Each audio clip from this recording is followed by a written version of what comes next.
One Piece Podcast, episode 661 for the week of Sunday, February 28th, 2021. My name is Zach. My name is Ed. And my name is Alex. And on today's show, we have our anime recap host, Sam Leach, with us. How's it going, Sam? I'm here, in a way.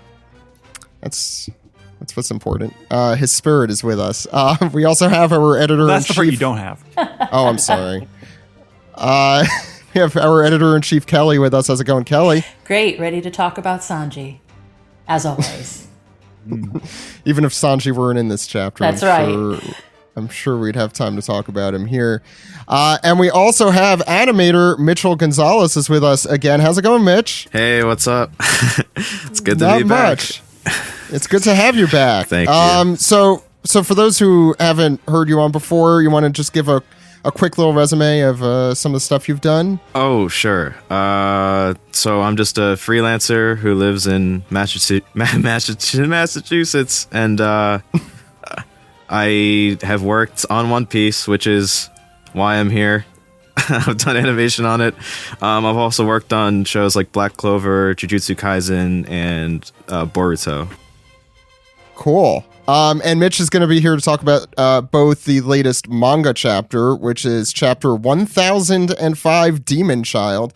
And we're also going to be talking about episode 964. I actually have the title here, Sam. You should be very proud of me. It's Whitebeard's little brother, Odin's Great Adventure. So we're going to have everyone on for that. Steve Yurko, our co-host, should be joining us at some point through the recording as well. A couple very quick things to mention at the top. First, our Fight Together series is going to be continuing in the spring. We have a lot of really cool episodes, including the latest one we just recorded, and Alex, you were there for that. Do you want to just talk a little bit about what we're doing? Yeah. It's essentially a Toho Yaro and Fight Together crossover. And we basically sort of examine the inspirations in film and other media, comics, illustrators, what have you, that has inspired Oda throughout the entirety of One Piece thus far. And we're going to be doing an episode on that, transgender representation, fascism and tyranny, neurodivergence, and global fandom. That's all going to start in the spring. We've already recorded 3 out of those 5, so very excited. And there's some really cool guests that are going to be on for that. On Patreon, we also every Wednesday do our OPP game night, and we have the series Forced to Watch 4Kids, which, Alex, I'll also throw that to you. Do you want to talk a little bit about that series? Yeah, First Watch 4Kids is Steve Yurko and I going through the 4Kids dub of One Piece, examining 4 episodes at a time every month, and dying a little bit on the inside each time we do it. So there you go. So I think with that, we're really eager to get into this week's chapter. So let's just get right into it. All right. sounds good.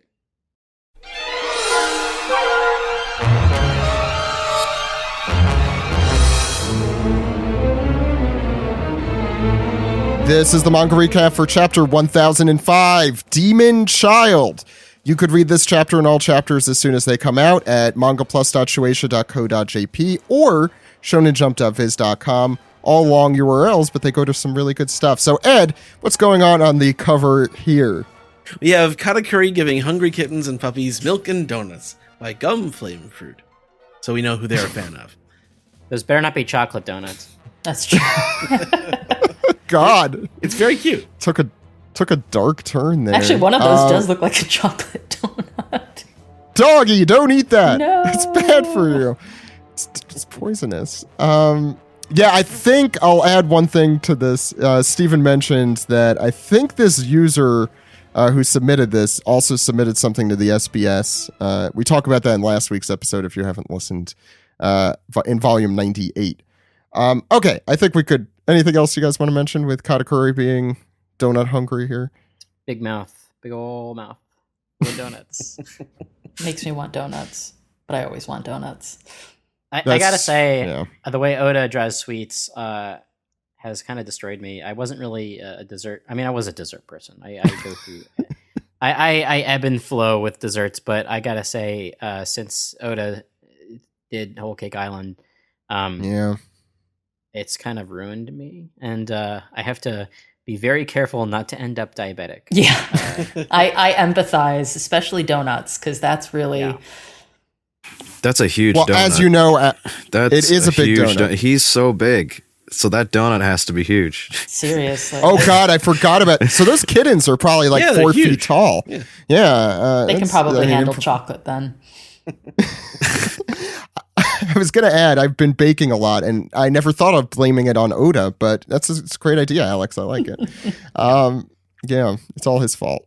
Anyway, Alex, you could start us out on the first page here. Yes. The Grand Banquet Hall, 3rd floor. We have an outside shot of the Grand Banquet Hall, and we hear from Black Maria, who's talking now. She says, "Now I must be off. I've got some samurai whose lives need to be ended." Cayman lady, are you ready to broadcast his voice across the land? And she says, "All ready." And she's talking, of course, to Cayman lady, a brand new, a newly named Smile Fruit user who has a cayman for a butt, which is quite fine. Now, are we sure that this isn't a Robin clone who hid a cayman in her dress? Ah. Maybe Robin is just able to make clones that also have caimans sticking out of them. Like maybe that's just one of the. Yeah, maybe the Anyway. cayman's like made of Robin hands, like when she does the wings. Ooh. All right, I've tolerated string clones, okay, but cayman clones. That's a little Flower little- clones. That's a step too far. It is a step too far. So Cayman Lady is somehow the one broadcasting the voice all across Wano. And Blackleg Sanji is tied up via the webs like a crucifix. We've seen it before in many anime and Japanese properties. Surrounded by the rest of the Pleasure Hall's congregation. Black Maria is looking as scary and sexy as ever, and she mentions that she's trapped the entrance with many, many layers of adhesive threads. Touch them once, and you'll never get loose. Same for the floor. One step inside, and you are stuck. So she appears to be springing a trap for Robin, asking Blackleg to call her there for her. She says that in the back, her girls are waiting with tranquilizer guns. And so basically, to recap, Black Maria's clever plan is to lure Nico Robin into A literal web. Yes, literal spider. where tranquilizer guns will be waiting for her. Because they a need her very- alive. Yes. Yes. Yeah, that's true. They do need her alive. Yeah. So Black Maria puts on a pair of, not even a pair, she puts on a pair of, appear to be brass knuckles. Sanji gets socked in the face by giant brass knuckles. And Black Maria says, "I just need you to call her here. Call Nico Robin." So she's doing a little speed. Sanji's her speed bag, so to speak. That, And he's getting wailed on over and over with her big breast. brass knuckles. Yeah. And next page. A spider with brass knuckles. That's truly terrifying. Kelly. Seriously. So continuing with the abuse, and she's basically just pummeling him. And I love the spider stomach with its tongue sticking out because you can tell it's enjoying this. So she's punching him away. He's going, "Hurry up and call for help. I've got an errand to run after this. So let's make this quick. I've got other things to do." And obviously Sanji is keeping his mouth shut, at least right now. And all of the ladies of the pleasure hall are, "Oh no, I'm going to cry. See what he's doing. He refuses to expose his companion to danger, and he'll die without letting a single sound pass his lips. If he weren't an enemy, I just might fall in love." And still Sanji is silent. And I'm assuming the web is probably like stretching back and forth here, and he keeps going back towards her as she punches and punches. And finally he yells out, "Wait." It kind of looks like that in that panel too. It's like that springy kind of motion. Yeah. I could imagine. Yeah. And then we basically have him go, "At least give me time to say one little thing." And they think he's going to say something defiant like "eat crap" just before he dies, and all Which would be very much in which would character. be very much Sanji. They're watching And- this like a soap opera. They really, really are. And all of these people in the hall are just like, I can't watch. Don't make her mad. And Sanji surprises everyone. Maybe, I don't know. I wasn't super surprised, but No. by yelling, "Help me, Robin!" And this panel below is fantastic because the shocked faces in Wano have been some of the best damn expressions I've ever seen. And you What get is them like, happening to "What?" this woman? And he called for her after all. They're all And snakes. just shock straight across the board. Yeah, there's a lot of tongue there. So we go to the next page, and we see the message Sanji is very specifically yelling from the spiderweb crucifix, saying, "Robin, I am on the 3rd floor. Take a left at the right entrance." And anyway, and we see all the eyed people here. I'm on the 3rd floor in the Great Banquet Hall, and we have Cayman Lady. We have is this what's her face? Bao Huang. Yeah. I almost got it. Then we have Kitty Huang. We have Bao Froggy, and they're also staring down into what's going on here. And you see a little mouse scampering up there, squeeing. And meanwhile, as Sanji yells from the rafters, we see Hio and Drake in his Allosaurus form fighting Apu in his musical form, which is his only form. And Sanji, meanwhile, yelling there, "I've been taken prisoner. I'm sorry." Chopper and Dr. Miyagi both concocting their antidotes here. Is Hio drawn like his young version? Or Oh, his, like, yeah. middle-aged version? He is kind of. Mm. He You looks. revert to a. Is it like a Master Roshi like getting buff situation? It might be a Master Roshi getting buff Could be. situation here. Yeah. Good catch. And we have, what the hell is this guy's name? Kid's scarecrow The guy. fire breathing guy. The fire breathing guy. That's what he does. Anyway, as he's breathing fire, he's really breathing fire when he says, "Is he begging for help?" That's pathetic. What a flaming. I mean, hot take, I Oda guess. is putting There his critics, putting the haters in his comic this week. Yeah, what is it like? If you is that what like self-deprecating jokes are about? If I make fun of myself, then you could never make fun of me, and that's what Oda's doing here with this guy.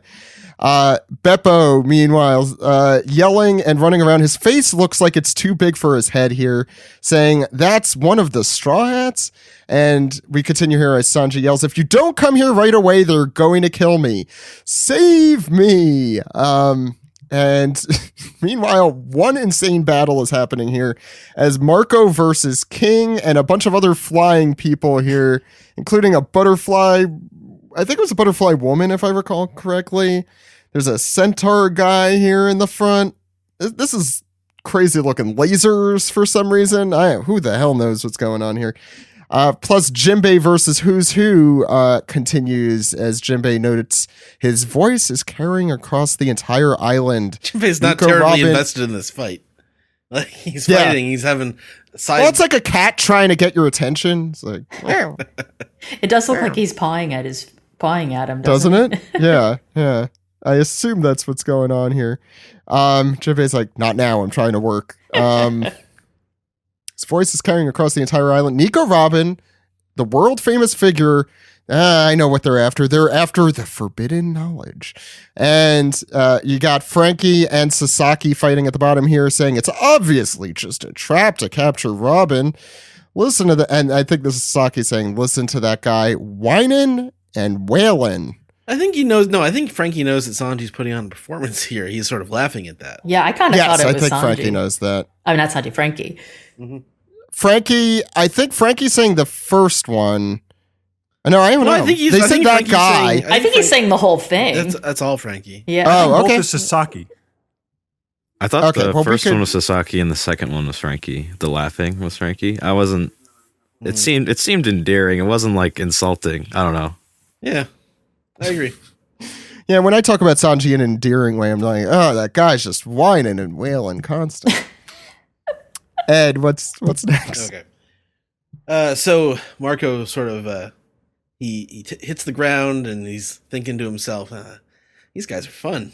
Nami, on the other hand, is more like, well, I guess I can assume he was caught by a woman. No surprise. But Usopp notices, Nami, I can hear his voice coming from that. He points to the black cat, and he says, I saw one before this too. What are those eyes for? And back in what are those eye for? I mean, it's like one eye. It's anyway. Go ahead. Anyway, back in the pleasure hall, we see a high-heeled foot step, sort of makes an impressive noise, stomping down or whatever. And Black Maria continues on, unbelievable. Go on and undo this thread. It's like, this is Sanji saying that. yeah, go on and undo this thread. I called her for you. And one of the snake ladies says to Black Maria, Miss Someone's coming this way. And oh wow, that was quick. Black Maria notes, but you, Sanji, you're not going anywhere. You said you loved me, didn't you? Well, this isn't business anymore. Now it's personal. So Black Maria is enjoying herself right now. You'll join them as one of my little pets. And we see behind all the desiccated husks of men saying, we love only Miss Black Maria, nothing else. So the spider lady has taken her toll. They can't survive without her. But Sanji refuses this. He says, I want to love all of the ladies. So, yeah. Black Maria, on the other hand, is like, don't you dare cheat on me like that. I see you need more discipline. She still has the knuckle duster on. And Sanji says, I wouldn't want to hurt a lady's fist. I guess he means with his face. So he is not going to use his color of armament. His color of armament is going soft. And just as he says that, we get Gigantesco Mano. And yeah. Yep. And then Robin comes in with their what's her devil fruit? Hana Hana no Mi? Is that what it's called? Mm-hmm. Yeah. Big hand comes in, spank. Hits her right in the face. And Black Maria, her body falls to the ground, and she's kind of shocked because she's like, how the heck did Robin get in here? And she's also a little pissed because Robin smack dab hit her in the face. And then Sanji's obviously pretty happy that she came. And Robin's like, I spent a lot of time working in evil organizations. And when someone does horrible things to my friends, the demon part of me starts to emerge. And she's pretty pissed. Probably because, I don't know, Sanji's a friend. I gotta say, I think the most shocking thing to me is that of all this Toby Roppo characters is that they're not all dinosaurs. When Black Maria is it's Black Maria's an ancient spider, Right. So it's just technically still an ancient zone. Same with the saber. She's Yeah. a dino spider. Dino spider. Although we looked this up when we found out what her fruit was, but the actual spider is teeny. It's like the size of a quarter. That's not just think about the logistics behind this. That's not what we're here for. No. I guess she was Yeah. big to begin with. Cool to see Robin smack down, spank down, and Yes, I stare like the down. choice of the word spank here. Yeah. WWE SpankDown. Steve is with us. How's it going, Steve? The Robin On says, just bring it. I feel Sorry. like it's either Monday Night Robin or SpankDown. Like it's either way, it's a good WWE play on words. Please don't undersell Robin's celestial dragon punch moment here. And the web of crucifixion has been cut, and it cracks, it crinkles, and we hear a familiar voice say, begging your pardon, I've cut your threads with the icy chill of hell. Yo-ho-ho-ho. Yamato? And whoa, it's Brooke, who puts his soul solid back into its sheath. And he says, no, this is someone else responding like, Black Maria, he's frozen and cracked all of your spider thread traps. And Brooke's like, whoa, that worked out pretty well. And And he notices all of Black Maria's yokai goons. And he's like, spooky monsters. And they say, you don't get to say that. It never gets old with him. Like, they do that joke every time. And it always works. It's a funny He's still joke. human. He's just like a very scary human. He doesn't And have to look in the mirror every day. You know, he doesn't see himself. Everyone else has to see him. Go And ahead. Sam. Sanji rises up and he says, thank you. I've got to hurry and get Kinnemon's group. For some strange reason, I can't see myself winning here. And Robin and Brooke comically turn to Sanji and say, yes, we know. Again, the audience. Black Maria says, stop, Blackleg. I won't let you leave. And we hear Robin say, is that going to be your last will? As a very intense and intimidating Robin with her eyes blacked out raises her hands, which are also registered as weapons. For Robin. Yeah. And Sanji, while darting off, Robin calls out to him, and then the cold demeanor is shaken off just for a moment as she winks, smiles, and says, thanks for relying on me for help. I really appreciate it. Heart. Gotta emphasize on the heart.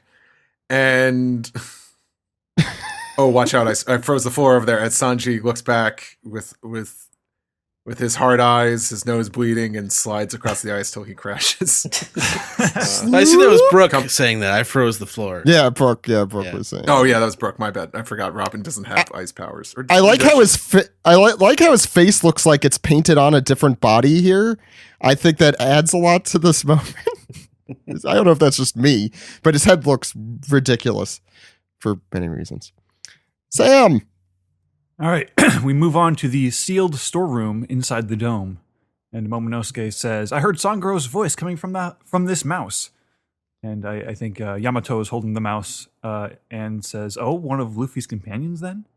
And we see the little like electrical mouse robot cyborg thing steaming, smoking. And Yamato says, this belongs to my father's surveillance force, the Marys. It's a cyborg, a mechanical animal. They wander about the island without a purpose, but they share their eyesight with the human Marys. What? But by the way, so Steven gave us our explanation for this today.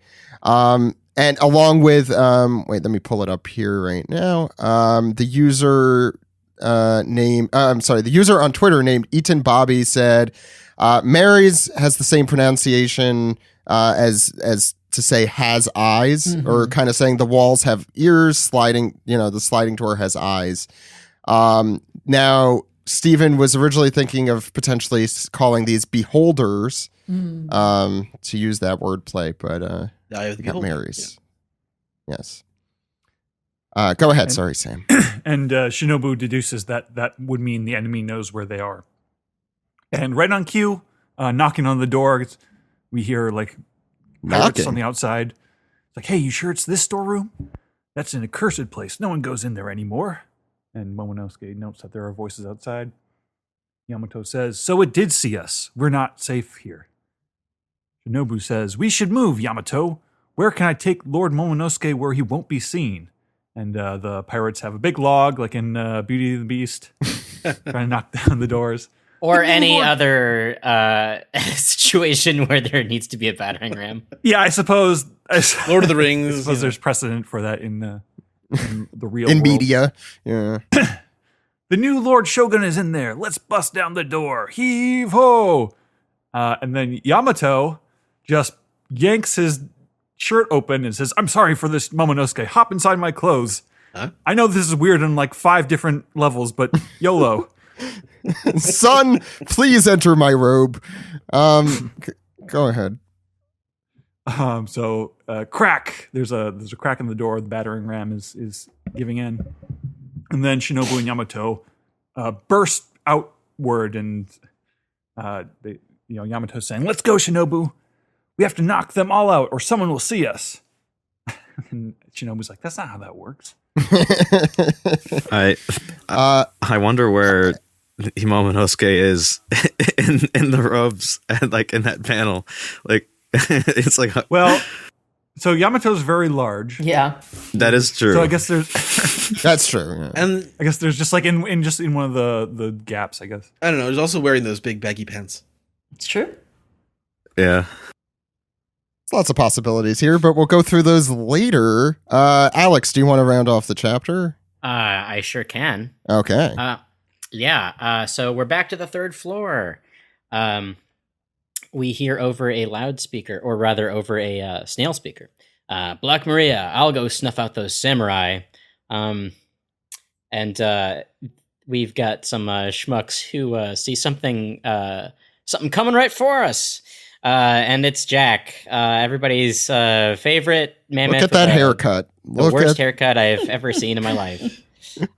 He looks like he's bandaged back up. His tusk has been stapled back together. But he's a running, and he's a trampling. He says, mortally wounded or not, the Yakuzaya are not so weak that the Tobiropo could manage to kill them. And he's wheezing. That's how elephants wheeze, apparently. Yep. So he's trompety. And then he says, got that? Don't get involved. And Black Maria responds saying, I take that as an insult, Jack. As we see the two Akazaya Minks and Raizo on Jack's mind, seeing as they recently gave him the weapon of a lifetime. And also those were the three from Zoe that he is familiar with. Correct. Yeah. Yes. And we come back to the pleasure hall room, or rather where Black Maria and Brooke and Robin are. And Black Maria says, on the other hand, you have good timing. I appreciate you taking care of that for me. And she has disrobed her top, revealing her woman trouble tattoo, which is, of course, the name of her pleasure hall that she is in charge of. And this is such a cool panel. So she's holding, I believe, a Wanyudo? Is that? That's what Joey said, yeah. Yes, Joey Joey. has a great tweet about this, about what it is, what it represents. It's, I believe, a yokai. Mm-hmm. It's this flaming dude's head surrounded by a ring on a rod. I understand it's a yokai, but what the hell? Yeah, I don't have the tweet in front of me, so I can't. It says he's a fixture in Kitaro and other yokai stuff, perhaps because he's so striking looking. An awesome weapon for Black Maria. Looking forward to how it plays out. There's a Wikipedia article about, just look up Wan Yudo. He said to guard the gates of hell, he takes your soul. Yes. Yeah. So not only is Robin fighting a Japanese horror movie, but she's also fighting the wife of a Yakuza in that disrobing before fucking getting down to fight is something that a female Yakuza just does. Joey also has another wonderful tweet thread about that, of course. I have that, saying that reminded him of tropes in movies like the red... how do you pronounce that flower name? Peony. Peony. Okay, I always mispronounce it, so I made sure to ask. Red Peony Gambler, Sex and Fury, and The Blind Woman's Curse. And it's a trope in Yakuza hero movies that in general, that once the shirt comes off and you see the tattoos, it's go time. But it's meant to be especially salacious and shocking for women characters, often framed from behind like Black Maria, for obvious reasons. Go ahead, Alex. Yeah. So she's basically turned herself into a JRPG boss. Wait, isn't that the meme going around on Twitter right now? It's like she just turned herself into like a character from Yakuza. You know, like the actual game's called Yakuza. Like, this is right before a boss battle. I'm surprised like her name didn't show up again in 8.0 font. Yeah, so she says, listen to me, Nika Robin. At the end of this, you're going to belong to Master Kaido. And You did not have to do that, Alex. Robin just says with such a cool expression, no thanks, I'd rather be dead. And of course Brooke is very titillated Literally. at the prospect of seeing some spider tits. So all that's missing now is for Luffy to walk in and be like, "What? This isn't food." Brooke blushing, by the way, always a plus moment. So this is what a great way to end this chapter. Very badass, very cool. Yeah, the next chapter comes out next week. It says March 7th, but apparently that's next week. Alex, do you want to start, or do you want to go later? Oh no, yeah, I'd like to. Please say your things. Say them. My things will begin with thus. What a cool chapter! I loved it so much.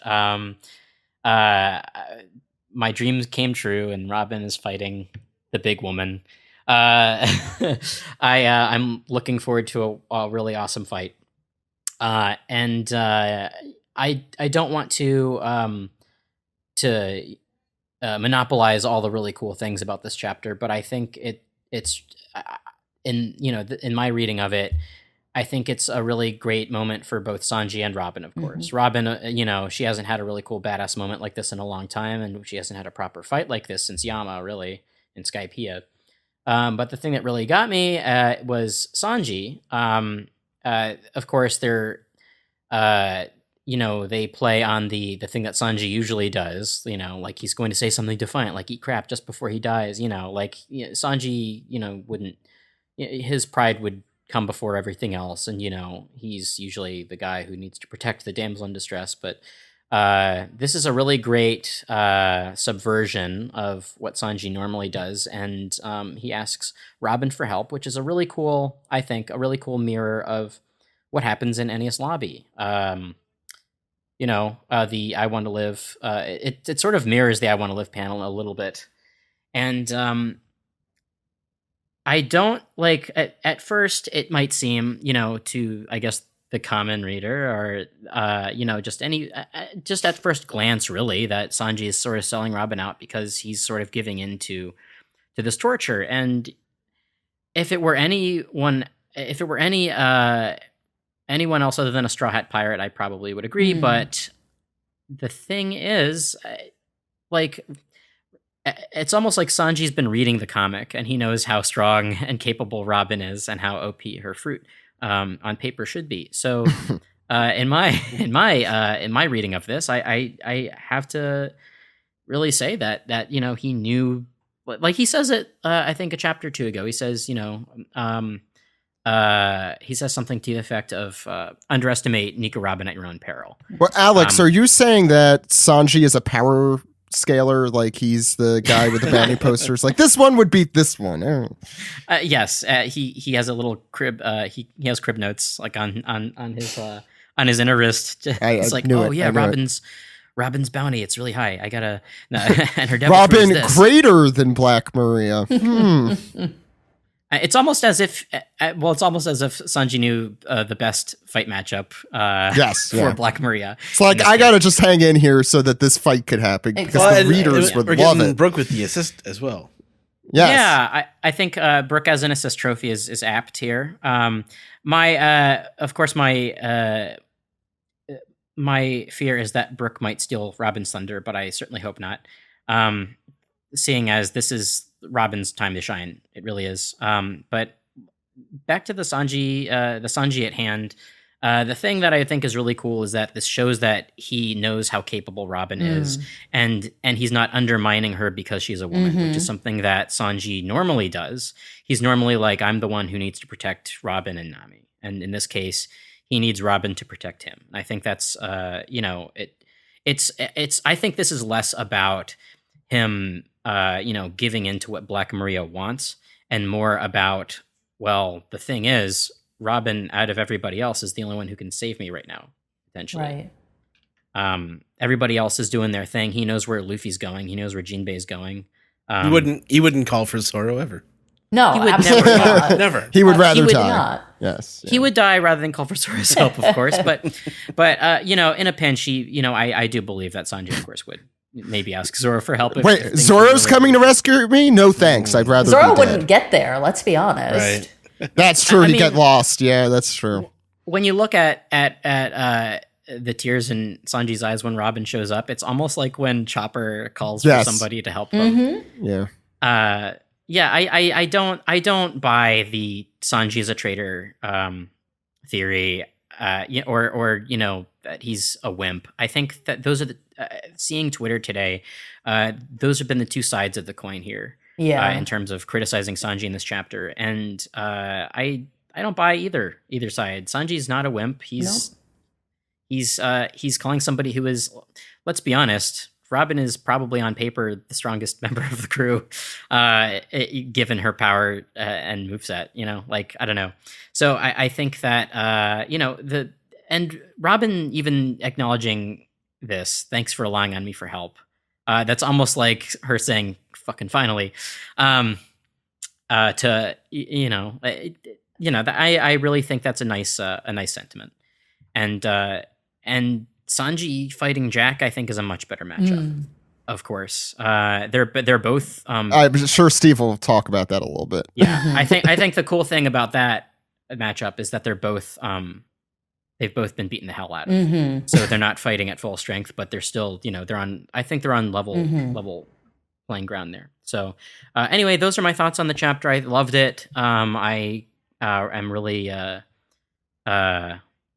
happy at the outcome, and I can't wait to see Robin fucking throw Heck, down. yes.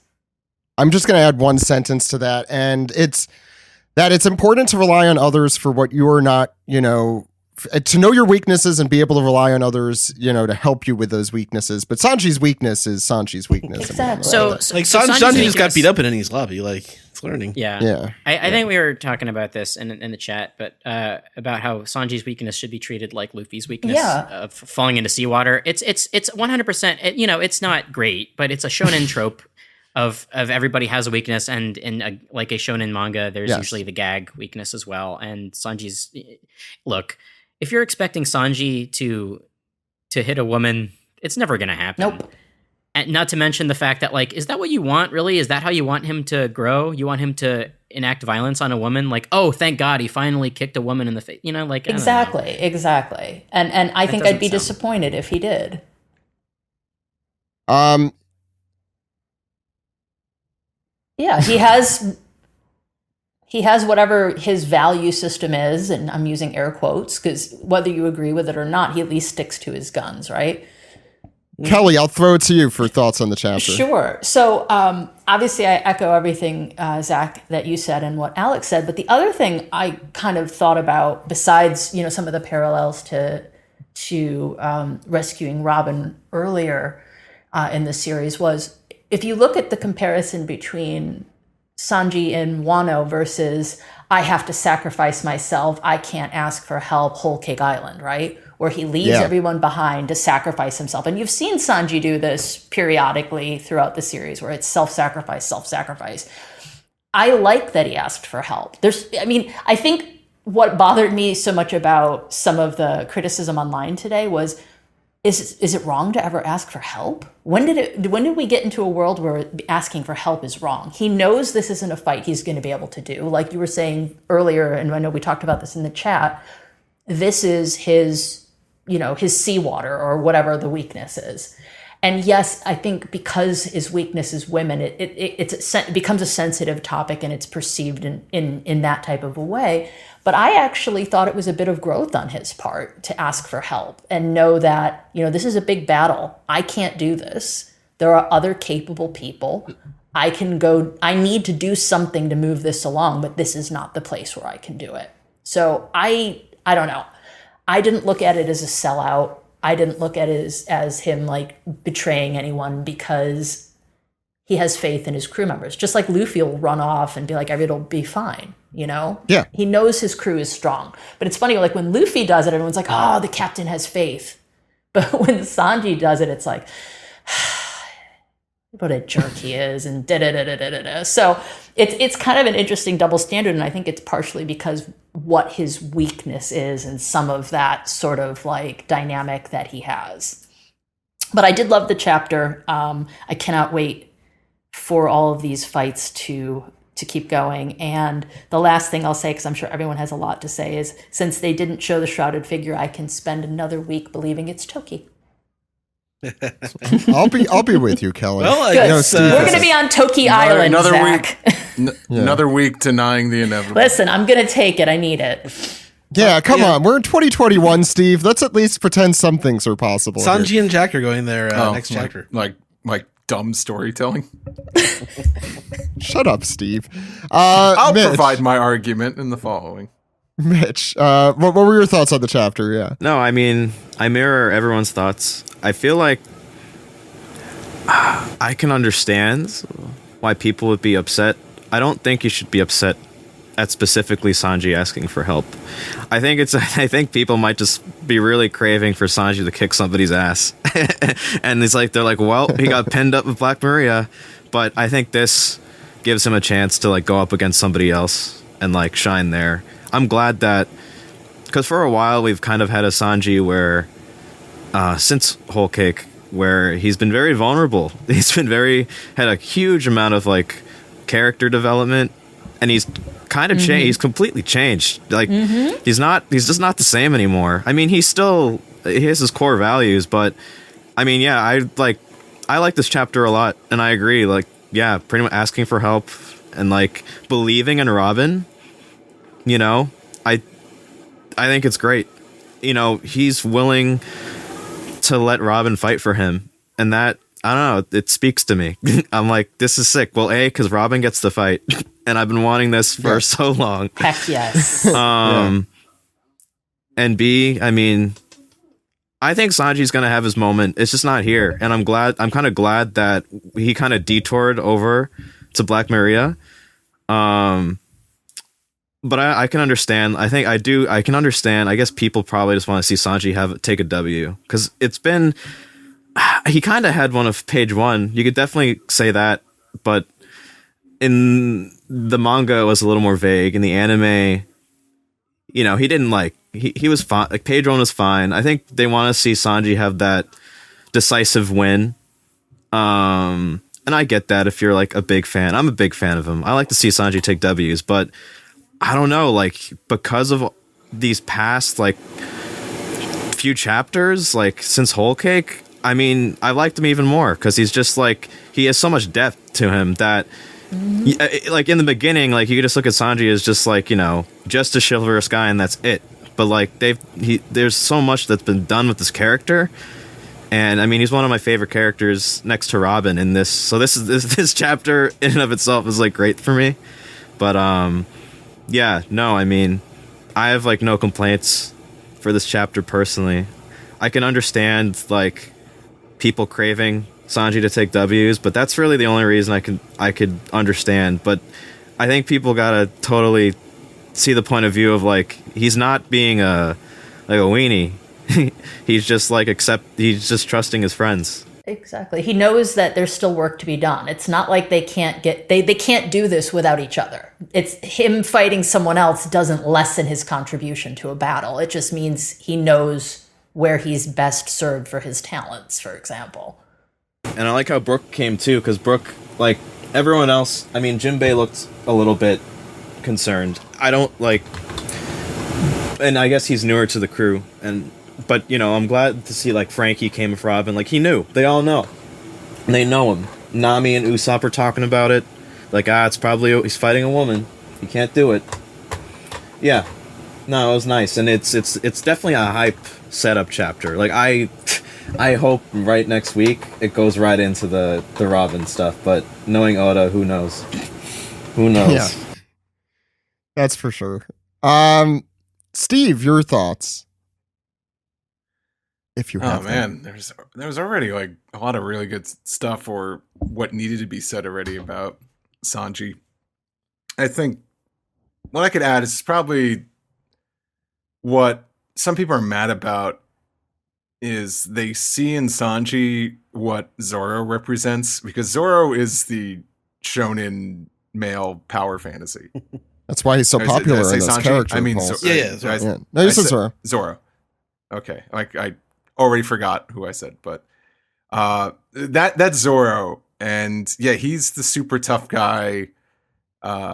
Nothing really phases him, and he goes into every fight and he kicks ass. But that's also why, Or at least since the all time of Zoro's skip, fight. since the time skip, at least.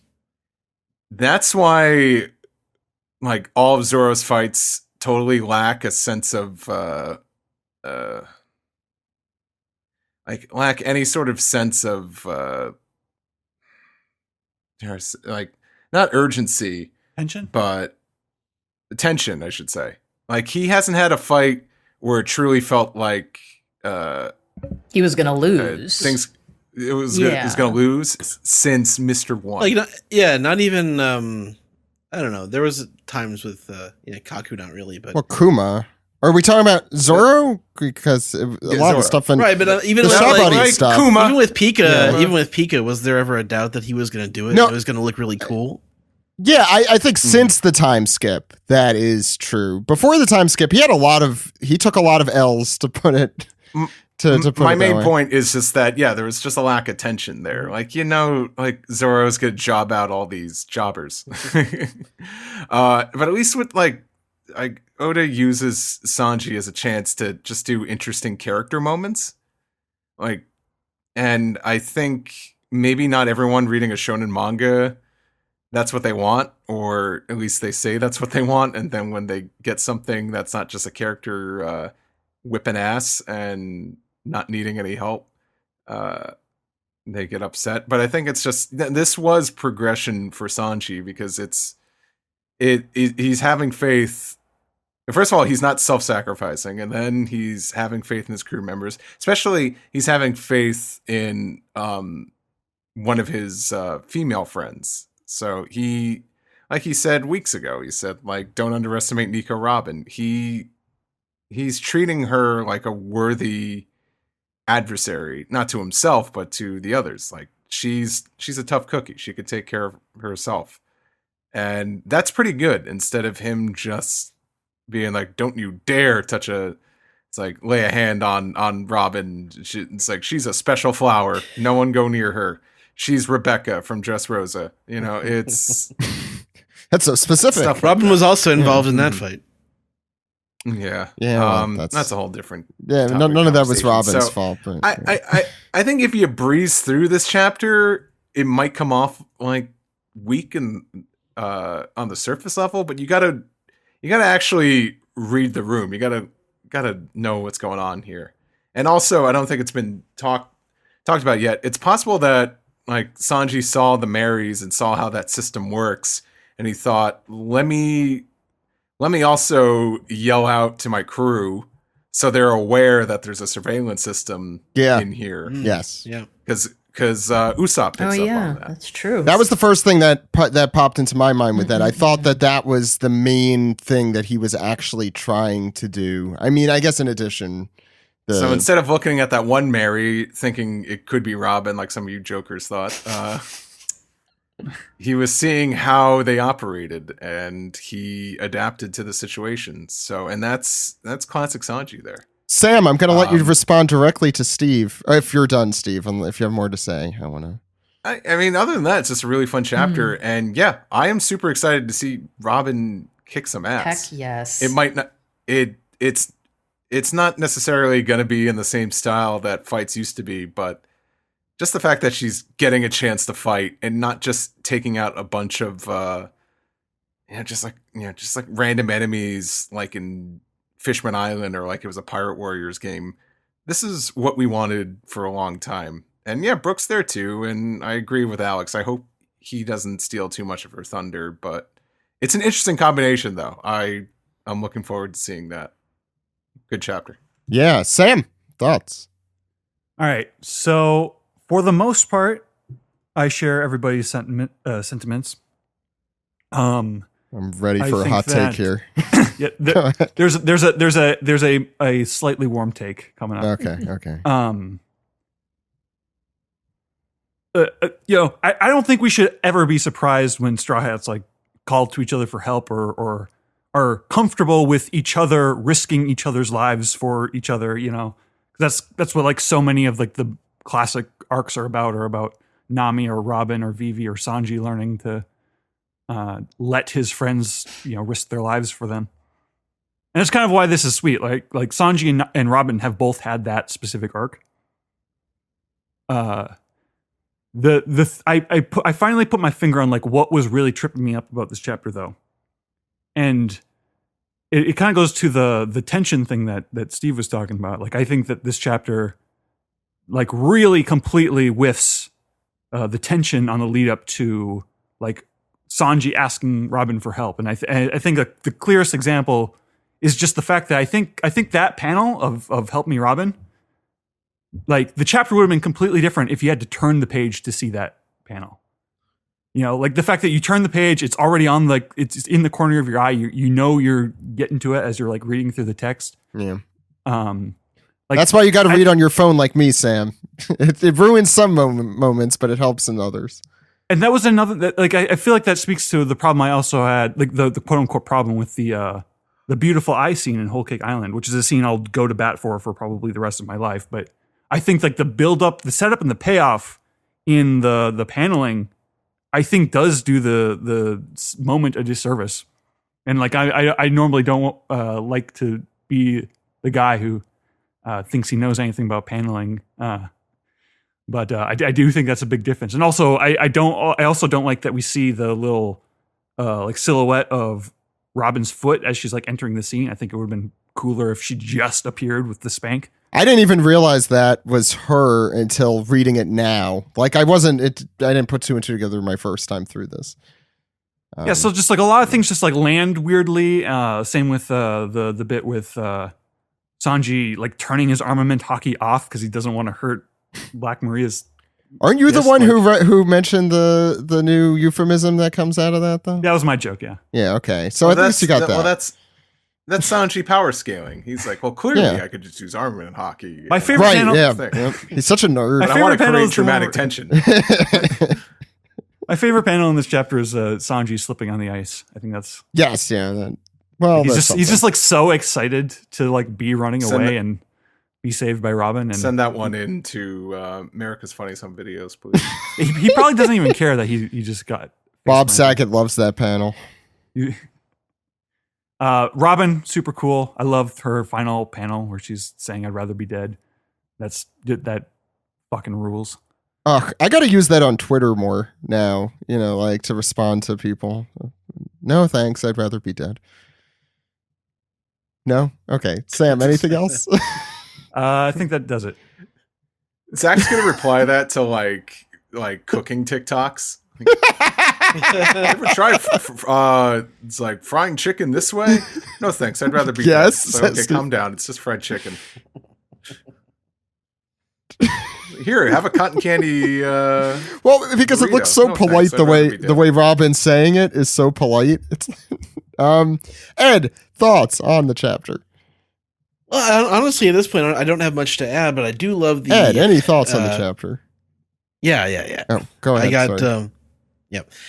No, I love the emotional moment with Sanji and Black Maria, as everyone has sort of already said. He's got. He has a sense of the things that he can't do on his own, and he trusts his crew to back him up in that. And I do like the idea that he was sort of alerting them to the presence of the security system by doing this as well. It sort of serves multiple purposes, and that's really interesting. And we get to sort of see around the fight as well, and it's interesting to see how Marco's doing with he's fighting King, and he's doing pretty. He hasn't taken any damage or anything like that. So it's interesting to sort of see where he's going. He's sort of observing all of this, and I'd like to see what he sort of does next. That's not nearly as important as Sanji fighting Jack or with the impending fight with Black Maria and Brooke and Robin. So I mean, yeah, I don't have too much to add, but I am excited for these we haven't had square off fights like this, I think, since I guess they were in Fishman Island as well, but I don't particularly care for those. This is like Innie's Lobby level of hype of fighting these like varied and sort of multi-layered villains. Well, some have more layers than others, but yeah, I'm just sort of I'm excited for where it's going. Cool. I'm trying to think of what to add here because I like what everyone has said. I'll say with the Sanji stuff first. This I thought in this whole chapter, I think Sanji was more in character than I've ever seen him. But at the same time, I think Oda handled it better than he's ever handled it, if that makes sense. So in Fight Together for the last few episodes, we talked a lot about Sanji and a lot of the issues around Sanji and a lot of the problematic stuff around Sanji, particularly in Fishman Island and right before and after the time skip, I think, is when he had the most issues.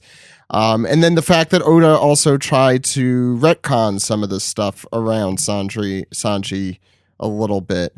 I think this is a really good example of how to use his ridiculous weakness / personality. I think this is like the best way you can use it. I like that the Sanji thing is a turn on it, like a head turn or whatever you want to call it, head turn from Enies Lobby. I like the fact that Sanji is doing the opposite of what he did in Whole Cake Island. Specifically in that he wouldn't rely on his friends when he went to Whole Cake Island.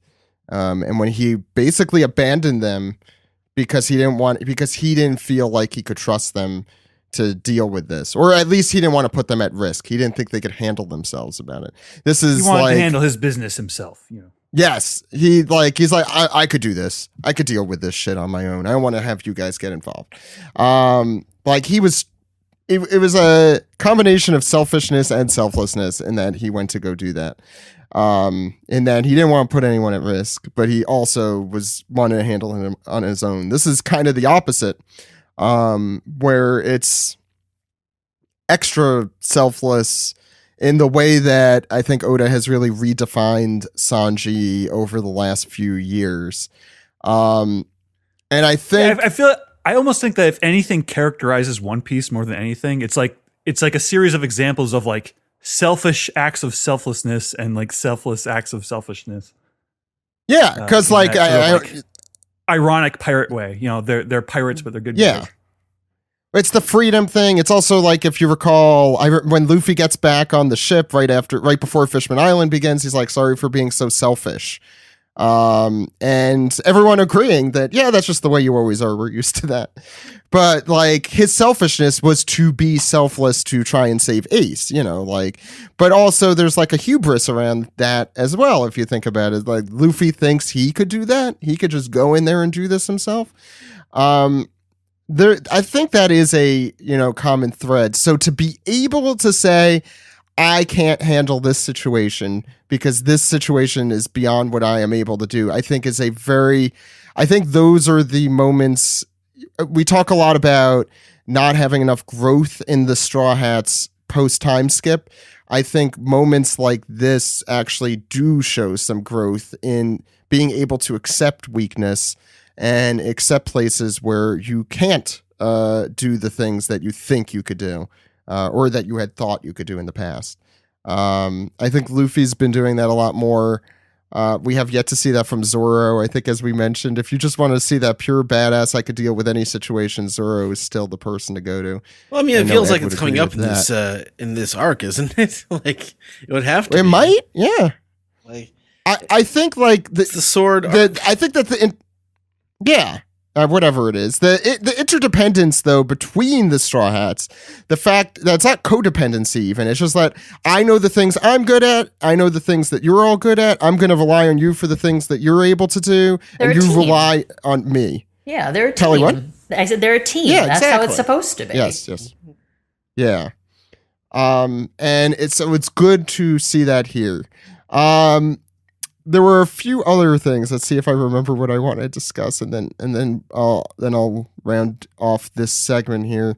I did want to know, Robin was a complete badass this whole chapter. The demon child line, particularly, the demon part of me starts to emerge, and her entrance there, I think, is just so badass, so on the nose. I love that. Especially since we don't get, as Mitch said, we don't get a lot of that with Robin. It's been a long time. So I hope we see more of that next week. The stuff with Yamato was odd, mostly because I know Momonosuke is awful. So I'm sure he is having It's a lot his of father, Zach. It is his father. That's right. Yeah, Voted. that's his father. I love that I love that we have a situation where like this this is probably too weird even for Momo, right? I don't know. Like- Momo's really weird. Like I don't think his perviness is going to win in the end of this one. No. This may change Momo. This might be a life altering thing. He's going to learn a lot Just a little bit. about himself. Yeah, I hope he grows up through this giant war that he's in the middle of. Grow up a little bit. Yeah, and I think the missing element here that we talked a little bit about is I am very curious the role that Brooke is going to play. I love Brooke, I think, more than most people here. I don't want him to be like the comic foil, since he does have his rather he says things sometimes that are creepy. So I'm hoping he plays a good supportive role here, or he finds another fight to take part in, because there's plenty of fights to take part in here. Any other final thoughts on the chapter? I think they're gonna cream her. They're gonna totally cream her.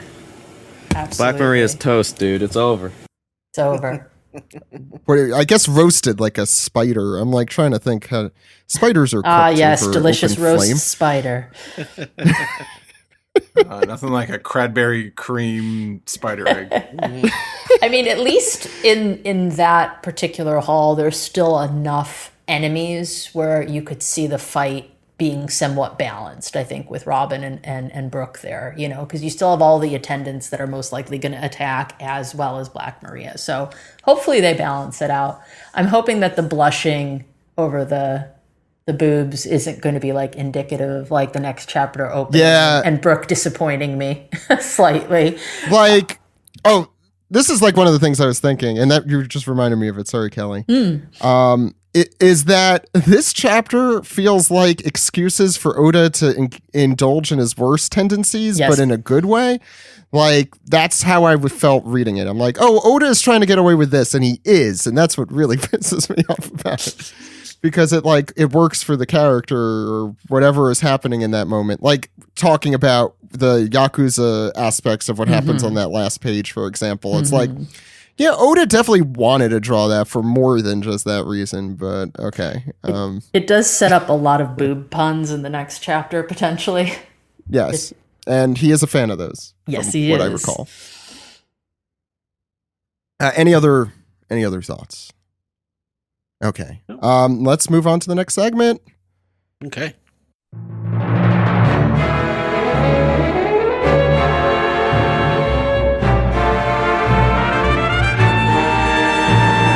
This is the Piece Together segment where we take your questions, comments, and theories and then throw them into a little spider egg, which we eat at a later date.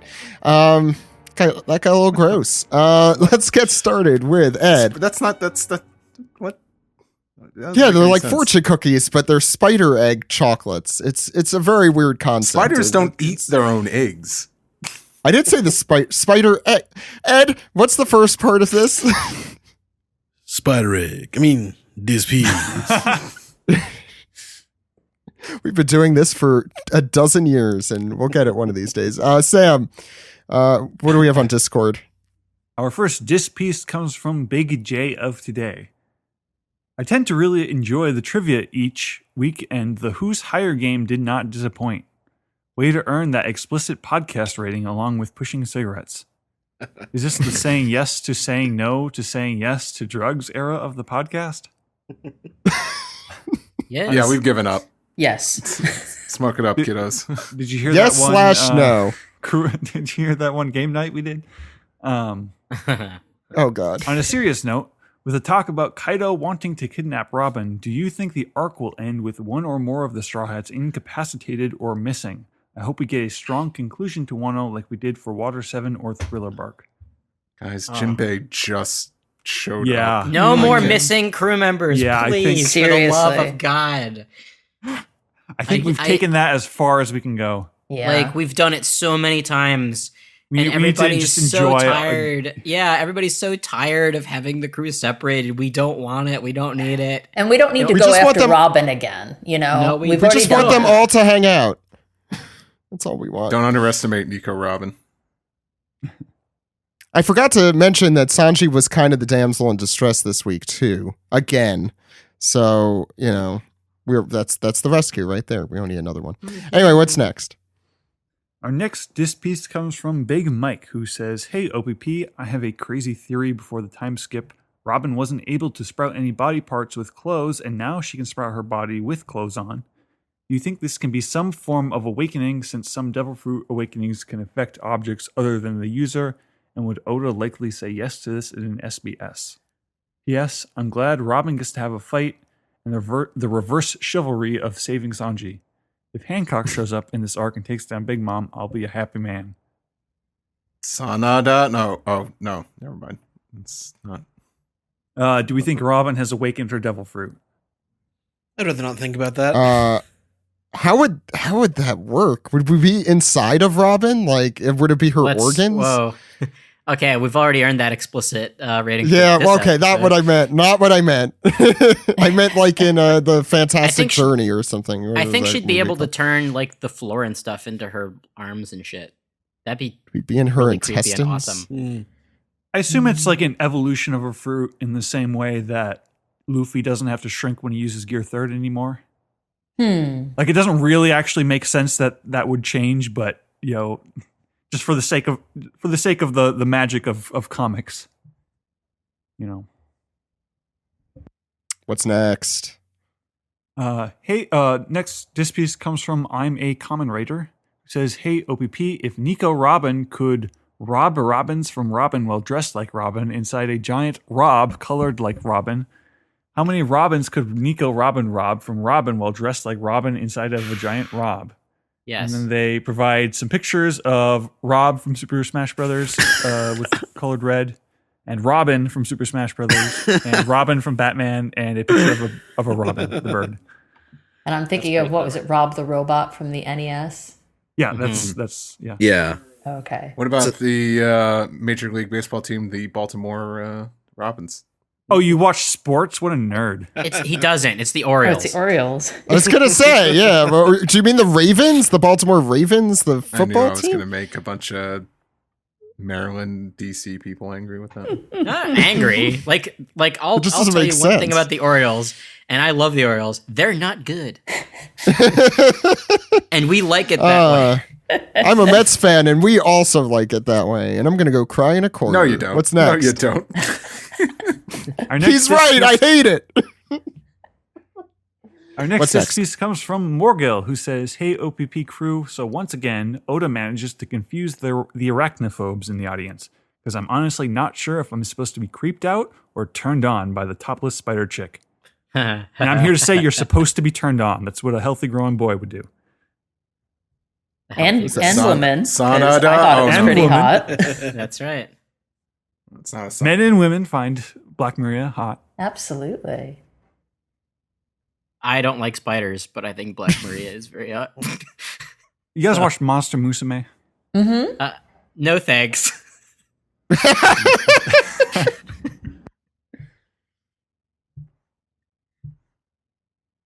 Hmm.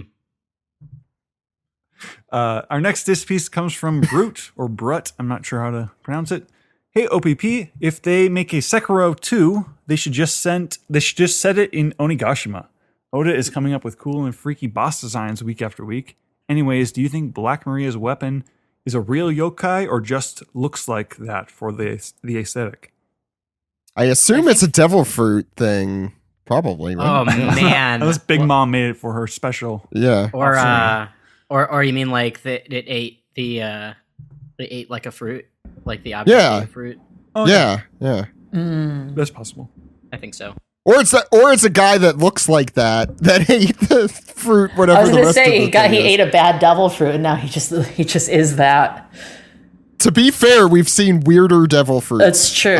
That's true. The jacket fruit is the one that always comes to mind. What's next? You want to Sam? talk about being inside of somebody?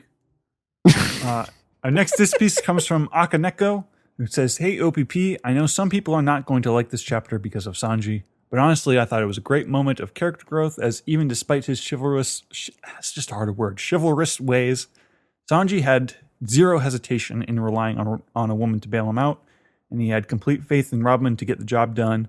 Also, I can't wait to see the two of the crew's most underutilized members go at it with a serious foe. While I generally would prefer Robin and Brooke get solo fights, I think there is a serious potential for some cool tag team combos. Maybe a Soul Solid Gigantesco Mano is in order. After all, cold kills creepy crawlies, so does crushing them. What do you want to see from this fight?"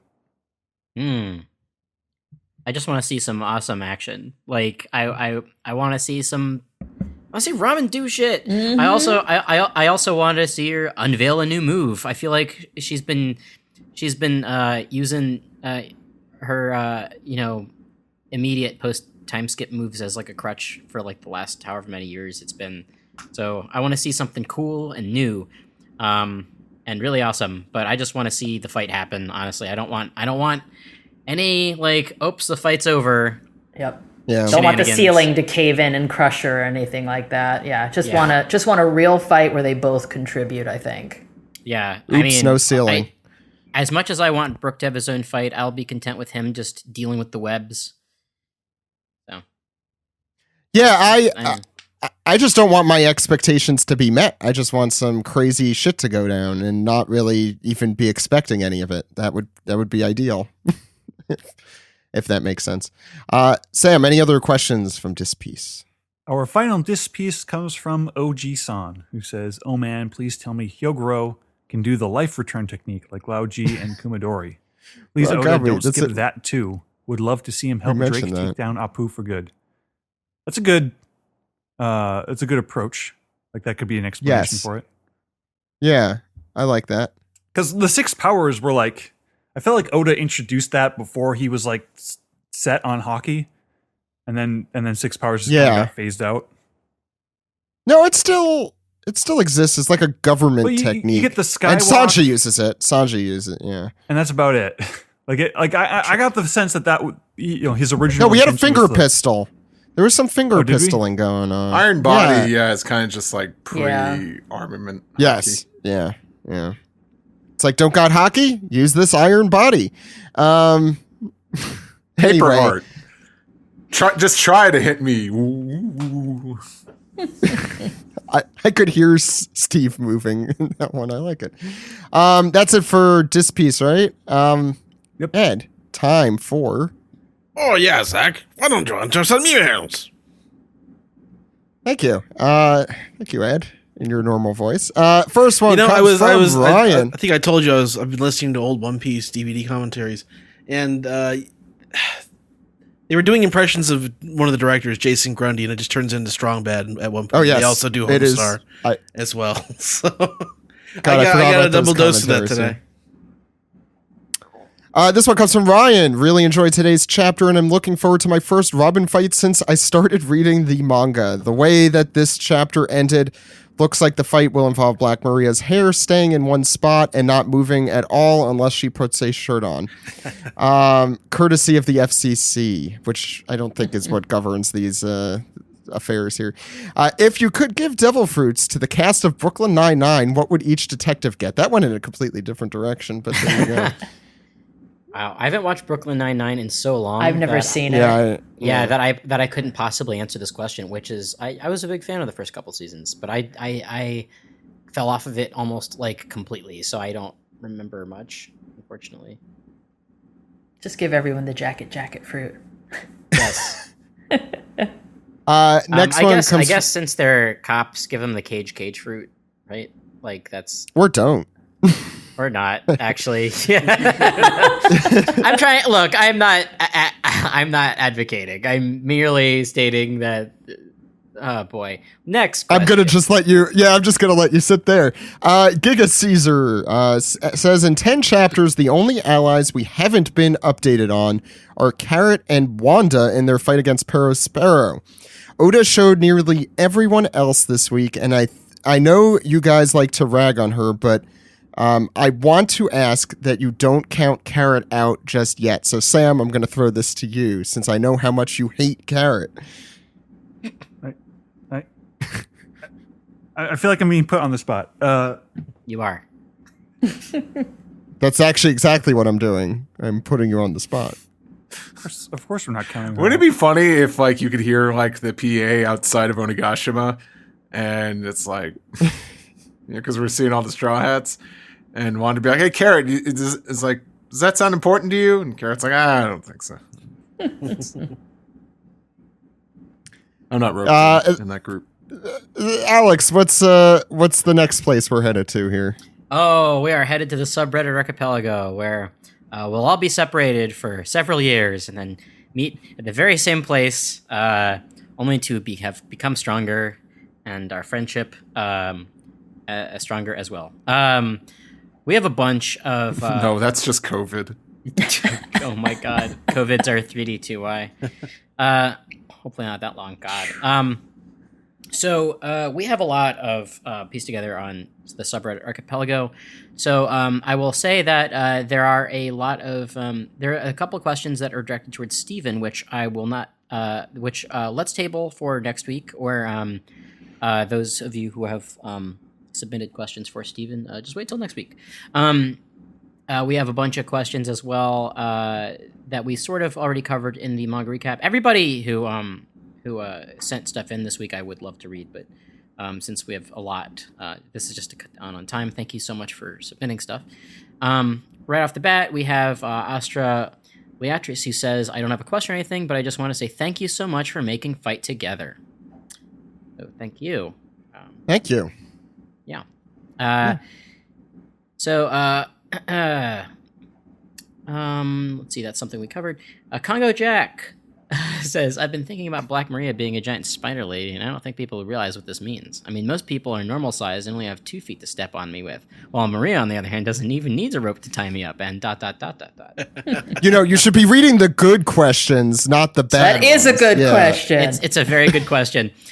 Speaking of good questions, I Envy Absalom says, Sanada, can I move into the bathhouse with you? I don't have any money to pay rent, so I'll earn my keep by helping the old ladies watch over the girls bathing and keep perverts like the One Piece podcast away. Sanada! Wow. Well, to continue this lovely, to finish off this I think trilogy, the Reddit has just become an SBS column. But okay. Has it? Well, let's find out what Miyamoto Tsunachi has to say about this.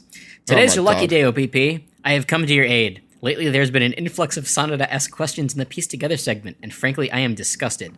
They are ruining the sanctity of the podcast. I'm forming the ASCTF, the Anti-Sanada Copycat Task Force. Our goal is to downvote, block, and mute any perv trying to weasel their way into Piece Together. For more information, please contact me at SanadaFan6969@perfmail.com. That's great. I'm gonna just crawl away. Okay. So don't worry. We have more. Deserts with a Z says, hello everyone. What do you all think of Brooke tagging along with Robin? Personally, I'm pretty happy to see him. Robin might use some help since Black Maria is not alone, and Brooke's fighting style is fun to see, and he always throws some good one-liners. Also, my highlight of the chapter is Sanji falling on the frozen floor. It's a shame that it was such a small panel. What are your thoughts on Brooke? I like that it was such a small panel too. I thought that was funny that it was just like he falls at the very end. I like that Brooke's Anyway, Brooke's the perfect character to take on these spider webs. So I think it makes perfect sense for him to be there, and he's gonna be hilarious. So one of the earliest things we saw him do was fighting a zombie spider. that's right. Oh yeah, It's true. Oh yeah, good at that. he should be used to this. He has a lot of. Oh, and Robin was there too, right? We've seen Yeah, she Frank's flew back, in. yeah. Yeah, Frankie's not. You were there, and you were there. God, what's with Robin and the giant spiders? I feel like. Well, Actually, that is her taste. To be fair, Yeah, that's her aesthetic for sure. that is her aesthetic. Let's see here. Yeah. Hey OPP, this is from Secon98. One Piece is full of emotional moments that make even the toughest of people shed a tear. However, my question is, has there ever been a moment in One Piece that you know is supposed to make you feel something, but it just does not hit? That is a good question. I don't know. I think maybe the first time watching through Skypiea in the anime, I didn't feel as powerful about that as until I read it. I think. Yeah, I agree with that. That's when that's a when good I read example. Skypiea week to week, I came in during the Calgara and Norland flashback, and I did not give a shit at the time. It just goes to show you that reading week to week is a lot different from taking it all in. Yeah. I jokingly said Ace's death before, but that was just a joke because I remember that was a big thing when that dropped. I'll say this because I'm still confused and by how I think I'm supposed to respond to this flashback. Senor Pinks. It's not sad. It's just very stupid. And silly. Yeah. Over the top. I always like that one. So here's the thing: I like it, but Yeah. I didn't like. It didn't make me feel anything other than, okay, this is kind of funny, but also like I get it, but like I don't. It didn't. But also, really, also, wow, this guy's such a scumbag. Yeah, it didn't change my opinion of him. yeah. Yeah. I guess another thing would probably be, I mean, like when it comes to Ace's death, honestly, the Luffy Ace and Sabo flashback, it was more of a like, oh, okay, so here's Luffy's path. It like nothing about it made me feel anything towards Ace, and even Ace's death, it didn't hit me as much as Whitebeard's death, I guess. But going back and rereading that has been a lot. Like a lot more of a gut punch, and I think the anime does a really good job of Ace's death as well. That actually kind of hit me. I think I was just gonna say I think the week to week stuff is more difficult. Like Whole Cake Island, I haven't done a marathon read, and therefore a lot of the bigger emotional gut punch moments of that arc, I didn't have. I don't think. Yeah. But maybe I would if I reread it. So yeah. Anybody else? Well, I'm emotionally dead inside, so it's rare when something does make me emotional the way it intends Sam, to. that's just today. The rest of you will be here eventually, I assume. Your soul. Although One what's Piece next? is pretty good about that. I'm usually actually pretty moved by One Piece. Let's see. I smoke thanks to OPP says.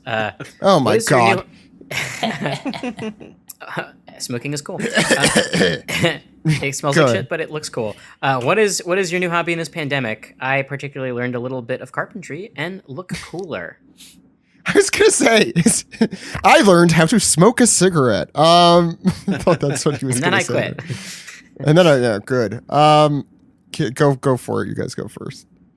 Oh, I got so into After Effects at the beginning of the pandemic with the MMV I was making. Oh yeah. Oh yeah, what's going on My with computer's this? broken right now, so I can't really work on Oh, it. That sucks. it was And I don't have as looking much good. time as I had at the beginning of the pandemic. Yeah. I learned to enjoy drawing. Ooh. Ooh. Yay! Artists, professional artists. What can I? Well, I was gonna say you, Steve, you and Mitch have been working the whole time, so No, that's I a assume little it's- bit. I can't answer this because the pandemic definitely has not affected. Because I literally freelance for Japan. In Japan, they keep running, man. Anime studios, they kind of did a pandemic thing for like 2 weeks, and they're like, "Shit, we gotta fucking get these episodes out." So it's kind of like I haven't had only just recently had time to really just find something else to do. Yeah. I think art-wise, I don't know. I bought a bunch of Copics and started getting into that.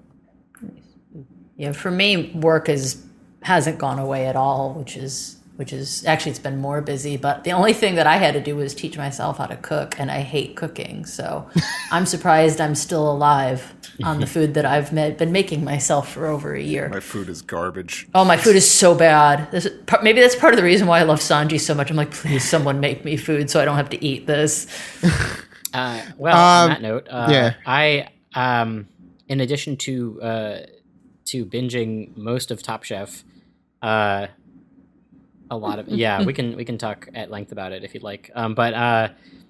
We of course we watched a lot of TV and movies during the pandemic, but Top Chef had been a thing, and luckily we love to cook here at my apartment. And Chateau Le Casanas. Yes, I make a lot of food now. We make a lot of great food. We got a pasta maker for Christmas, and we've been making pasta the last 2 months, and I gotta say, we kind of rule at it. So I gotta say that's probably the thing that, like, the new hobby that we sort of picked up. We both like, me and my girlfriend both like to cook, but but I feel like we really got proficient at cooking very specific things over the past year. So that's been very good. And baking for me, if you baking. haven't seen my, yeah.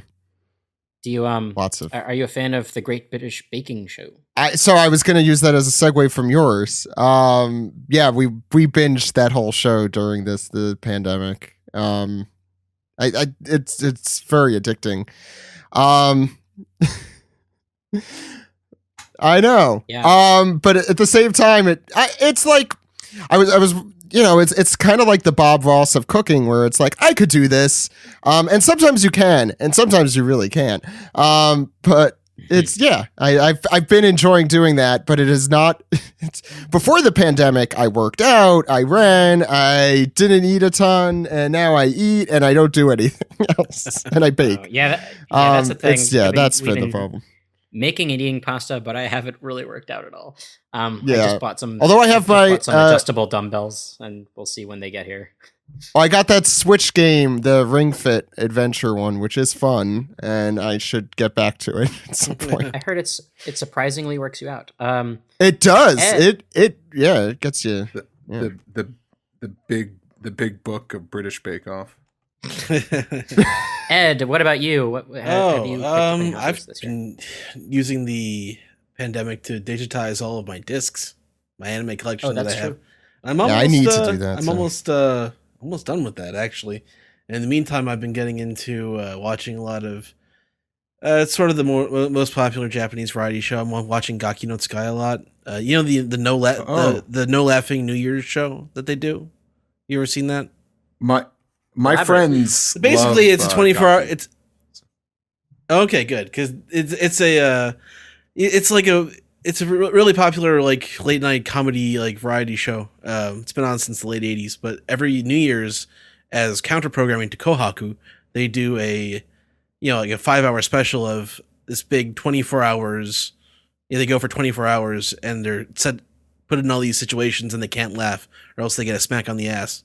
And so, it's one of the most popular shows on Japanese television. I've been sort of going through the backlog of it, and I just finished that recently as well. So, but they did a one for this New Year's as well, despite the pandemic. So we'll see how that goes when it's finally subtitled in, like, September. Cool. I also do want to add that I got an iPad last year, and it sort of revolutionized me drawing a lot more than I was before. So that's also, like, to add to Steve's learning to love to draw. Again, that's sort of I guess I could add that to mine as well. Couple more questions here / comments. Hi OPP, this is from Avatar Calamity, who says, assuming the live action One Piece Netflix series TV series finally comes out and gets subsequent seasons, will y'all continue to produce OPP episodes discussing the adaptation? What if we get to a point where the manga and the anime are done, but the live action is releasing every year or so? Will you have moved on from One Piece, or continue to provide us with your thoughts and theories? Will our One Piece dreams never end? No, I think we made we had the podcast episode title, "The One Piece Will Never End," and that is certainly true. Like, I said something, I've been trying to say something, and I don't always abide by it, but like, you kind of have to just live in this moment now, because who the hell knows what's going to happen with any of this, you know, in the future. I don't always listen to that advice. As depends my wife will tell how me interesting. immediately. It really depends how interesting the live action is. Like, I think Yeah, I'll be able to tell by the end of the maybe by the end of the first episode, but definitely by the end of the first season, whether I'm going to watch this thing. I think the plan is, first of all, who the hell knows when it's coming out? Who the hell knows how deep into the development they are? Who the hell knows if it's good or bad? But the plan would be to do a series about, you know, just like a separate podcast probably for that. I want to, you know, make these episodes 6 hours long instead of 2 to 3 hours long. But yeah, we'll cross that bridge when we get to it, I guess, is my short answer there. We'll never stop the One Piece. I mean, Have no fears. We got adaptations for years, like Netflix live action. what are you doing? Maybe Ace gets a spin-off. I think he's doing As We Law- Didn't Start the Has Fire. Law ever owned a bear? Yes. Oh, I see. He's doing Doing a Simpsons spinoff reference. spectacular, yeah. Yes. The What a crazy wedding. We already had one of Something those. happens to do. That's true. We I think did. I think that I would like to, you know, cover it, even if it's bad. You know, I mean, somebody's got to do it, and That's true. honestly, like, we're doing the fucking 4Kids show. Like, we got to do. We got to cover the live action series when it comes out. I mean, To be fair, I think your 4Kids show in particular has put into perspective, like, this franchise could get past a bad adaptation if, you know, whether or not the live action is good or not, it'll be there. In the worst case scenario, if it's like 4Kids, it'll be really funny a few years afterward, where you're like, can you believe that shit? I don't know, like, people have like already forgotten about the Death Note live action and like the FMA Yes. Japanese live action. If Yes. it's really bad or forgettable, it's gonna go away. Yeah, like Dragon Ball Yeah, Evolution really yeah. ruined the series in this country, you know? Yeah, that's No. true. Dragon If Ball has anything- gone nowhere. It made Toriyama go, no, that's it. I'm back now. I Yeah. care now. You made me care more. What's next, Alex? anyway, moving on from that. Buchan claims, this is from The Real Peaches 144. Buchan claims she was on a crew with Whitebeard 40 years ago. The God Valley incident was 38 years ago. If she's telling the truth, was Buchan a member of the Rocks Pirates? Is Buchan just an alias, so she's not, like, hunted like the former Rocks Pirates? Maybe Buchan is Rocks. That would actually be a really good Ooh. twist. I would not have Wow. expected You that. wouldn't see that coming. No, that's why I like it. That's why I suddenly like that thing I was facetiously saying. It's like, it would actually be kind of interesting. Yeah. And Prince of Assassins says, hey, OPP, like the choice Oda took where Sanji was put in a situation where he's in danger. If he calls to Robin, she'll be in danger, and we all think what Sanji would do, the eat shit and just get wailed on. But here he calls to Robin anyway because he realizes he'll be in real danger, and he trusts Robin to be able to come out on top. Also ties back, especially since Robin was the person involved in this lobby. Okay, actually, let's cut this one out because we kind of covered it in the manga recap. Okay. Well, we just won't answer. And yep, great. And Zach, that does it for the subreddit archipelago for this week. Thanks thank everybody you, for Alex. sending your stuff in. And if you didn't get your stuff read this week, I'm sorry. We had a lot. So there's something that comes after this. Ed, what is it? Peace the tweeter. It's Piece the Tweet. We take Twitter questions, comments, theories. What do we have on Twitter? First one comes from Wolfwood37, who writes in to say, I can't help but be disappointed in Sanji. To me, he would never willingly put a woman in danger, let alone Robin or Nami. To me, this is a betrayal of his character. Am I alone in feeling this way? Robin's not in danger. Oh, yeah, exactly. I think we sort of... Plain and simple. I think we sort of explained this, our opinions on this during the manga recap, but I wanted to include that here because that's the kind of, and that was a very polite way of putting it. But there has been a lot of discourse on Sanji, and some of it reflects that on social media. I think it is a reasonable discussion to be had. Like, Sure. just because we haven't. I mean, the good thing is usually we have diversity of opinion about each thing. I think we're mostly in agreement actually this week, which I was a little surprised about actually. I don't take a poll before we start. What are your opinions on Sanji before you come on the show to this week? Although maybe I should. I hate him. Good. Get on. Get on. Welcome aboard. It's all about. I guess saying that's a betrayal of his character and not like this is maybe growth in Sanji. I don't know. Like, do you really want the betrayal? Him to do the same the betrayal thing of his again? character was the Kamabaka queendom stuff. That was betraying his character, I thought, or at least betraying fans. I mean, if it was anyone other than, I know we said this earlier, if it was anyone other than the Straw Hat, you might say he put a woman in danger. He did not put Robin in danger, like plain and simple. So I feel like it's still. I think we'll see that come to fruition in the next few chapters. I think it's still part confident. of his character and his like appreciation of the ladies, because this is kind of another form of appreciation. But I still think it was more growth to be able to ask for help. All right, move on to the next. What's one. next, Ed? Straw Hat Friend says, "Hi OPP, episode 957 got me thinking about the abolishment of the warlords and SSG once again. Does anyone know what SSG refers to? Super Saiyan God. No, isn't that the Navy's special science division or something? Yeah. Oh, Okay. yeah. So do you think it's possible? That's what they're trying to replace the 7 warlords Gotcha. with. Correct. Do you think it's possible the world government wants to capture the remaining warlords and Sabo to have them turned into pacifistas a la Kuma? Hope you all have a nice day." They're going to get roboticized? Like in Sonic the Hedgehog? I guess, yeah. That's what it sounds like. I mean, to be fair, this is Oda we're talking about, and he would totally do that. And I'm sure he's a Sonic fan. Yeah. There's no reason it has to only be Kuma, right? Poor Uncle Chuck. No, they all get turned into Kumas, like, but they have like a giant Kuma, but in like Boa Hancock's garb. Do you think that the robotic Marys come from that group, or do you think there's any tie to that with those little robotic Marys? Because they do have connections with the world government. Yeah, And Vegapunk. Orochi did want right? Vegapunk. That's what I'm wondering. Like, I'm wondering if they're laying some more groundwork for the dealings, some dealings going on there too. Mm-hmm. Yeah. And I'm wondering robots- also then if they're spying on Wano. Or robots Well, are the as good CP as Vegapunks, and they don't speak Bocce. Well, keep I in know mind. CP0 is there, but like I'm wondering, like, is someone not physically on Wano able to get those transmissions? Well, no, too? but CP0 is there, and if you remember, one of the Marys was there as well. Oh, that's true. That's true. Yeah, it was in the room. Yeah. Well, that was Robin. It was not Robin. All the Robins are Marys now. That one I thought was Bao Huang, if you recall correctly. And then there was also just a Robin clone right next to them. Anyway, go ahead. All right, next one comes from Patrick Solo, who says, "Makes sense that Robin and Brooke would take on a giant spider since they had a similar experience in Thriller Bark." That's right. Next one comes from Semsom, who says, "We need more of the Straw Hats asking each other for help and having faith in them, especially when it comes to Robin and Nami. I don't care what anyone says. This was a great moment for Sanji. I can't wait to see Robin fight." Thank you.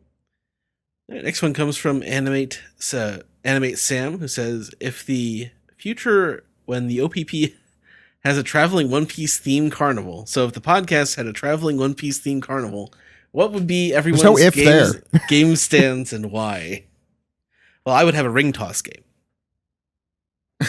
It's a ring toss game.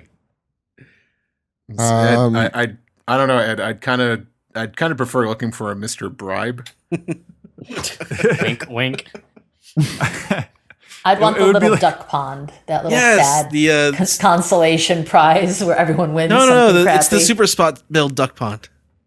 Oh. I would have. Sorry. I'd want like one of the Haunted Mansion rides, because sometimes like the more carny a carnival could be, the scarier a Haunted Mansion ride could be. I would say I Usopp's wanna shooting just be- gallery, you but just- we played that in the Tokyo Tower. That's true. It's true. I want the Haunted Mansion ride to just be you drive in and it's just you're in a dark room and then Usopp eating the Tate Bosco just like appears suddenly. And that's and Alex would Alex would have a jump scare there from the Tate Bosco Usopp. Yeah. And that's the ride. Yes. I would have one of those like guess your weight games, but I just tell people characters' bounties. So how much do I weigh? Mean. Well, I can't tell you that, but Boa Hancock's bounty is 81 million. Yeah. Thanks for playing. What's the next question, Ed? All right. Next one, some more Sanji discourse here. Gavin Croc writes in to say, chapter was great, especially the growth of Sanji asking for help, but I just wish he didn't look so lame doing it. I get that women are his insurmountable wall where he'll even put his friends' at risk if he needs to offer more than his life, but still, his armament hockey is soft because he doesn't want to hurt Maria's hands, but Robin beating the crap out of her is okay. I'm expecting something good from him soon, but I'm more excited for Robin getting her chance to shine. And Brooke. Ed, I think I actually have like a good response to this. Now, the problem is our expectations were out of line. It's because someone for the last dozen years has been saying Sanji's cool, when in fact, Sanji's not so cool. But that's Sanji's okay. soft. I'm sorry. Hey, Bite now. your freaking tongue there. Yeah, seriously. Sanji's so cool. He's like, you know what? My friends are just as, if not almost as cool as me. That's right. And I'm going to put my faith in them because I'm cool and so are they. The it's ultimate also- in coolness. Also, if you do want to perceive that Sanji is soft, guess what? It's okay to be soft. Exactly. Yeah, the Pillsbury Doughboy is soft, and everyone loves him. Gavin does include that he loves that his friends are cool with it. They all have weaknesses after all, so he does include as Yes, that's true. postscript there. All right, next one comes Well, from... okay. Oh, sorry. Yeah, go ahead. Okay. our No, next go. All right. Next one comes from our very own Joe, who writes in to say, I almost wish Black Maria was Big Mom's daughter, so Sanji could be caught in Charlotte's web. Oh boy. Yeah. That's a really Should good put one. that gift. Yeah, there. it is. That's good. Next one comes from Peter Jensfeld, who says, Hey OPP, as much as I want to talk about Robin and Sanji today, I think it's more important to appreciate Steven for his translations. After reading earlier what happened to Caleb last week, I clearly hope he's doing okay, and I hope other translators are doing fine. Yeah. Caleb, translator for My Hero Academia, did leave. Dr. Stone. He left Twitter last week over some... Which there's worse places to... But there's few worse places to leave, so I don't think that's necessarily a bad thing for him or his mental technically, health. leaving Twitter is beating the game of Twitter. Right. Yeah, seriously. Yeah. That's how you win. The point being, The credits are rolling for him right now. Yeah. The point being, though, it sucks when you spend your hard work doing something that you love. This is your job. The reason that you have this job is because you love it so much. And others think that they can do the job better than you, and they don't have a stake in it, and it kind of sucks. Yep. People don't need to be like that. It's a real shame, and it makes me and I mean, look, I'm not going to say that the One Piece fandom is above this either. The One Piece fandom has done this before, so I show no sympathy to those who chastise the translators of the official work, no matter how they're Especially criticism from people who have no idea what they're talking about. They don't know the language. Exactly. That's... Yeah. Google what is it, that Translate does graph- not make you fluent. And also like the fact that like I haven't watched or read My Hero Academia in a couple of years, but I was astonished to find out that Endeavor of all characters has like fanboys and they like attack.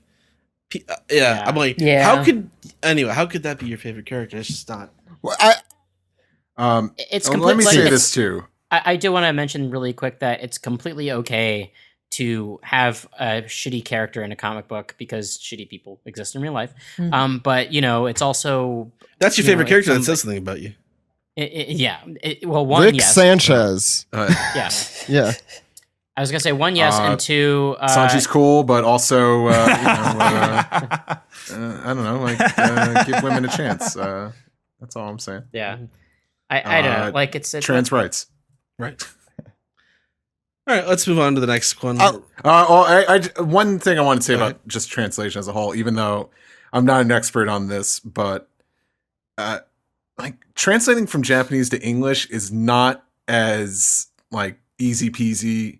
I should say easy peasy, but it's not such a literal translation like translating Spanish to English, because the origins of those of Japanese and English are two totally different things. So think of translating Japanese to English less of a science and more of an art. There's a reason why Steven will get into certain he picks certain pages in our manga recap to say, this is why I made this choice, or this is why I called this character this, or this is why I used this term. It is an art and less of a science. So just keep that in mind. Yeah. And just the layers of, there's the translator, there's the editor, there's like other people. That's the difference between scans too, and with scans in the official release is that it has to go through all these additional channels basically before it even gets released. So it goes through, extra eyes have to look at it, which is I think a good thing. Go ahead. I think it's also worth mentioning that English is a hard language. Very, yes. It's very easy Japanese for us to is say too. Because Yes. But what I'm saying though is that when you look at when you look at English and all of the homonyms that we have and all the homophones we have, it's crazy. Like it's they do say that if you're not an English speaking, if English is not your first language, it is a very hard language to learn. I have a teaching certification in English that I got a few years ago, and when you look at our native language from the eyes of someone else, you realize how so complex it is to explain. So I completely agree with you. Yeah. So when you take when you localize stuff, there is definitely an art to it, and there's definitely it has its own idiosyncrasies. So I feel like if you're going to criticize, before you do that, please think about the work that goes into that. So. And the person on the other end. And I would add one more thing, and I think the phrase is, knowing enough to be dangerous. And I think a lot of fans out there know just a little bit and are therefore more confident in their knowledge of whatever the subject might be. There's that graph that... Yeah, okay. That's there's a point where and then when you know more than that, you're like, oh shit, I actually know nothing about this subject. It's I think a thing in astronomy as well. The more you learn, the less you actually realize you know about the subject. But I think before you get to that point, you're like, I know everything about this, and that's a dangerous place to be. Be like Sanji and realize you also have weaknesses in certain subjects. You are not going to know everything. No one knows everything, but there are people out there who might know more than you about this and this and this. Anyway, Ed, sorry, go ahead. Be like Sanji. Be cool. Be like exactly. Sanji. Yes. All right. Next one comes in this one instance. Ed, comes from Ryo Amano, who says, "This chapter reminded me about Sanji saying to Usopp back in Enies lobby, 'You do what I can't, and I'll do what you can't.' I know it feels like a loss for him, but at least he's being true to what he said. Hyped to see Robin and Brooke team up." Thank you for pointing that out. Next one comes from Sajara201, who says, "This year is looking better by the week. Robin about to throw down is definitely the highlight. Be honest, are you hoping Brooke will step aside so they may have a proper one-on-one?" I don't know, I'd like to get Brooke involved. I'm not all about one-on-one, but I think because these two characters don't necessarily get their own fights all the time, having them fight together, I think is... I think it shows the unity of the crew, and they have to rely on each other. Plus, there's also the other Smile Fruit users, the women. Yeah, exactly. And that doesn't mean he's going to stay there necessarily. Right. There are so many different fights taking place, and so many players right now that it's very conceivable that Brooke would say, "All right, I'm going to go do something else." I think if he does stay, as long as they're both fighting equally or both get their screen time, if you will, I think I'll be happy. You see, I don't see Brooke saying, "You know what? Your fight with a giant naked spider is boring me. I'm going to move on this way." Yeah, but he doesn't really have a motivation to leave, does he? Would he? No. Maybe he finds out that there's something he could be doing elsewhere. He's going to see the boobs and his soul's going to leave his body is what's going to happen. Like, well, now I can never leave.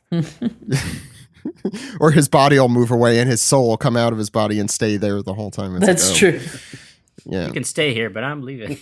Exactly.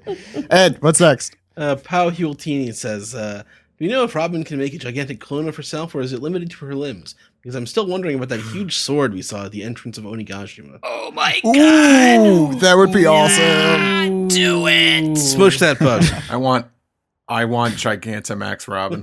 Oh my god, yes. What a great idea. That is such a cool idea that I'm doubtful about. I'm very doubtful about, but would be really cool. Oh my god. You get your hopes up pretty easy. I know, now I want it. Oh my god. If only. All right, next one comes from Gray Blanket, who says, how many chapters do you guys think this break will be from the rooftop action?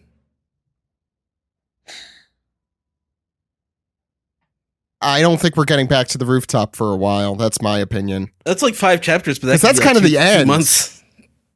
Well, they're leaving us hanging on Hybrid Kaido. Right. Yep. I think we'll see that in 2 or 3 chapters tops. Yeah. Do you think we'll see who's cloaked first or Hybrid Kaido? Probably Hybrid Kaido. Okay. Oh. Yeah. Yeah, because everyone knows Hiyori? Toki is. 'Cause it's Toki is Hiyori. the one. Because it's Toki. Yeah. Toki. No, I think we'll see Toki first, and then we'll see Hybrid Kaido. I think it'll like be. Oh, you mean like just like a frame photo? like symmetrical? Here's my mother. Symmetrical. Hiyori takes Hiyori, a photograph this is my of mother. Toki out of her robes and says, "Hey, have you seen my mother?" Are we pressed for time? Can I get into why I really now? We're like, after pressed seeing for her time. again? By the way, I love Steve. I Oh, love I how forgot this there's a is- bias here. I want to believe. Steve, I love how this is such like a problem for you. It really makes me laugh. Do you want to know why it's a problem for No, me? we're pressed for time, Steve. Ed, what's the next Ed, question? help me out here. Ed, come on. Next Ed, question. what's the next question? Yeah. Because it comes And it comes from Kaku for Cocoa Puffs. Well, we gotta hear this. Yeah, I mean, So how how could we tall not do hear you this? how tall do you think the Straw Hats will be in the future? In SBS Volume 98, as discussed in the podcast last week, we saw that Sanji could look exactly like Judge. So will he be the same height as him, 8'11", or would he stay at his current height, 5'11"? That'd be really funny Sanji's if he an stayed the adult. same height. What if people in One Piece just grow in their 40s? It's like that would explain Katakuri. He's 48, so he probably had a big growth spurt. Luffy has that Garp vibe, and Garp's like really tall. Well, you know What's next? what Yeah. Oda said Go right, about old people, right? Like he draws old people really strong. Like that's because old people really are they're strong people. So naturally they should be physically Yeah, strong. imagine So living that maybe- long. Yeah. Yeah. So the way I think Oda's mentality when it comes to old people is, then I think all the Straw Hats are going to be giants by the end of the series. I mean, Speaking of- most of the Straw speaking Hats of- didn't they like each grow about an inch over the time skip? Did they? So that's, I think so. Like I think at least some of them are a little bit taller, which makes sense. But Steve, what were you gonna say? Speaking of not living forever, Toki. Okay, Ed. What's the next I mean, she's question? gonna die eventually, but she's alive right now. She's only 26. Yes, that's true. Or she was only Yeah, 26. that's true. She's got a whole life ahead Yeah. of her. Or 36 No, she probably doesn't. now. Ed, what's Yeah, next? she's probably like in Gabe her Ruiz 30s, says, 40s. so you all think Robin is going to have like a super cool attack where she becomes a giant like her old friend Saul? Like, hey, that's a good one. Oh, I would love that.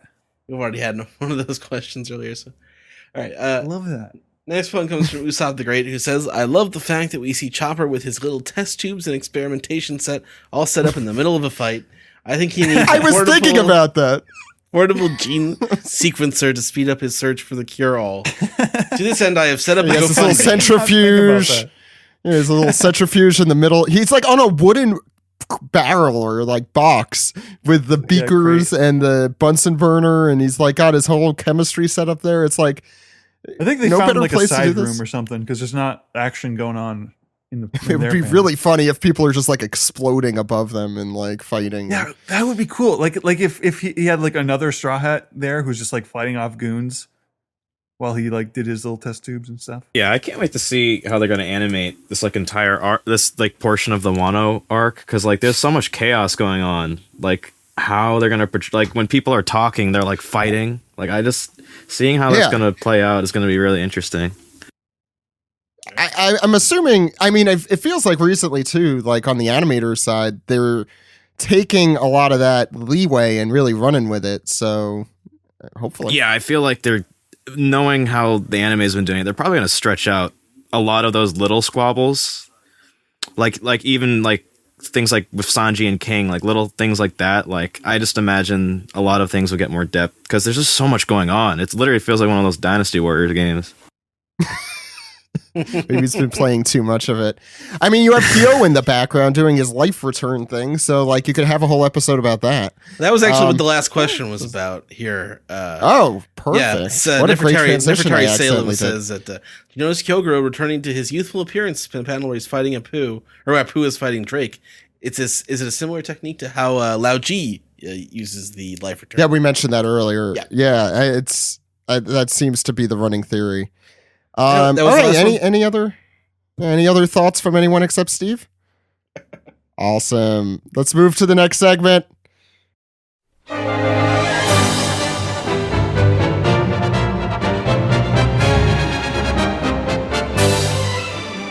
This is the anime recap for episode 964, Whitebeard's Little Brother, Odin's Great Adventure.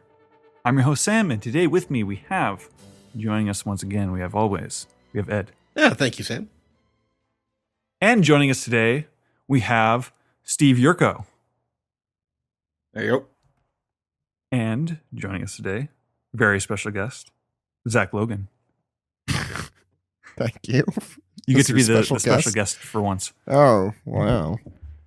And as a treat, we have another person on. We have Mitchell Gonzalez. Hello. It's always fun when we have somebody who actually works on the show from time to time because they can bring insights to it that just a layperson watching it wouldn't be able to do. I just watch it and take notes and give thoughts. It's kind of all I'm able to give. Yeah. But our so modest. I'm sorry. So there's like actually not even any recap at all this week. The title card begins at 2 minutes and 23 seconds. When's the last time that has ever happened in a One Piece episode? I think it's happened at least once or twice in Wano. That's what a time to be alive. Yeah. So it begins with Odin fainting in front of Toki, and he's bloated like a sea spirit. And we cut to everybody freaking out on Whitebeard's ship because Odin let go and has gone missing, and Izo is kind of chewing Whitebeard out about that. But we come back and Toki is taking care of Odin. She's like surprised, like as his swelling is going down, she's surprised that he's like, oh, he is a human. I can see that now. And then the next day they're talking, and I don't know if this is how it looks in the manga, but like the sword Toki's carrying around is like Odin sized. Yeah, I noticed looks that. huge on Because her. like Odin's like 10 times her size, but her sword looks like it should be on Odin. Yeah, no, it's funny. But when Zoro holds Enma, it looks like a normal sized sword. Well, that's because Zoro has that special ability to make it smaller. Yes. So are you saying this is some sort of magic shape-shifting sword? New theory. Toki is a sword size changer. That's not a very good theory. Isn't time travel at all. So Odin was hoping people on the outside world would be dressed more exotically because it's like the first person outside of Wano that he's meeting. It is funny that like the first person he meets like is a person from where he was trying to get away from. It's just it proves that this was fate. The whole relationship is fate. I do like the like funny reaction face that Toki makes. Like the art style just changes as she's like, ugh. Because now Odin's got all these expectations about her outfit. But she explains that she dresses the way that she does because she wants to go to Wano. She's been wanting to go to Wano since she was a kid. So she's not from Wano herself, but she's been hearing about Wano and wants to go there and dresses appropriately.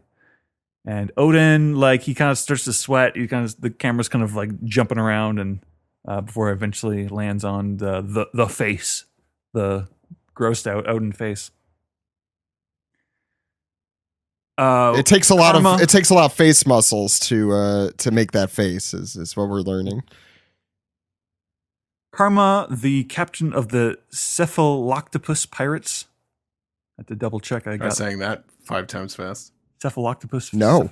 Nope, can't do it. The pirates are wondering where the sea spirit went. They don't recognize Odin as the same person. And then Odin and Karma briefly clash before Whitebeard shows up, scares the pirates off, and just like bops Karma on the head with his blade. Like he should be dead, just gently. Just gently. I mean, gently it's like bopped on the head with the blade. I was actually just watching that episode with the Zoro Mr. One fight because that's the commentary episode for that DVD set, and it's like, well, I guess this is what it means to, if you don't want to cut anything, you can hit somebody with your blade on the top of their head and they won't die. That's, you know what? You just explained it. They do have a power in the One Piece world to not cut with a blade. Right. And then the narrator explains that Karma eventually becomes a subordinate of the Whitebeard pirates and shows us footage from the Paramount War. Knew I recognized Sam, it. did you like that they explained that? Because that wasn't in the manga. I think I liked it. Did they not mention that in the manga? I mean, maybe like no. we mentioned if you knew, that. you knew. Yeah, I can see why they would do that, and the same reason why like during the Reverie they did all those recaps and stuff. Yeah, that's true. I forgot about that. It's weird when it happens in the future. It's like, and this is what'll happen with this guy. Now let's get back to the past. Well, yeah, they're basically explaining the trivia fun fact that you would miss otherwise. So Whitebeard allows Odin to come aboard because he likes that Odin's naive enough to let go of the chain to rescue a screaming woman. And he's telling him, it's like, we'll set out on a great adventure, greater than your wildest imagination, brother. And this is when we learn that Cat Viper and Dogstorm snuck aboard, much like Carrot did at the beginning of Whole Cake Island. Issa was so happy to see Odin. Yeah, that made me happy. They just like slide in from off screen. Like that's their introduction. Like they've been hiding this whole time that he was been dragged behind the boat, and up to this point, no one's noticed them. And there's like such little like fanfare about them being there. Vista without a mustache is kind of freaking me out. Oh yeah, it's like keep forgetting who he is. Yeah, me too. We got Whitebeard teasing Izo about like, like you still gonna be mad at me? And there's kind of a cool over the shoulder shot as it like pans over to Izo and like there's like a rack focus. We have Whitebeard talks to Toki, and Toki gives Whitebeard the same spiel, like, oh, I really want to go to Wano someday, and then Whitebeard makes the face. I thought the face had the better like comedic punch in the manga, like the fact that they have to like kind of like show they them should have like, just squirming into it. His face is well.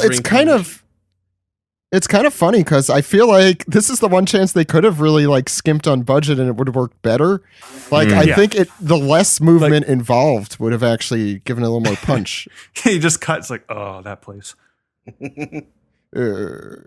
Sometimes just like a really weird face out of nowhere is much funnier.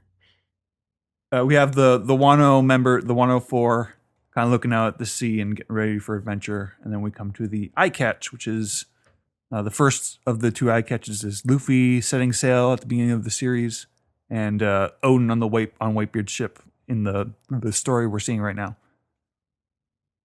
So we come back from commercial break, and Odin is continuing to write in his journal, and we get like a montage of like Odin cutting an enemy ship in half, but then the crew gets mad at him because they can't plunder it for treasure anymore. They get the place with the jelly-like jiggly trees.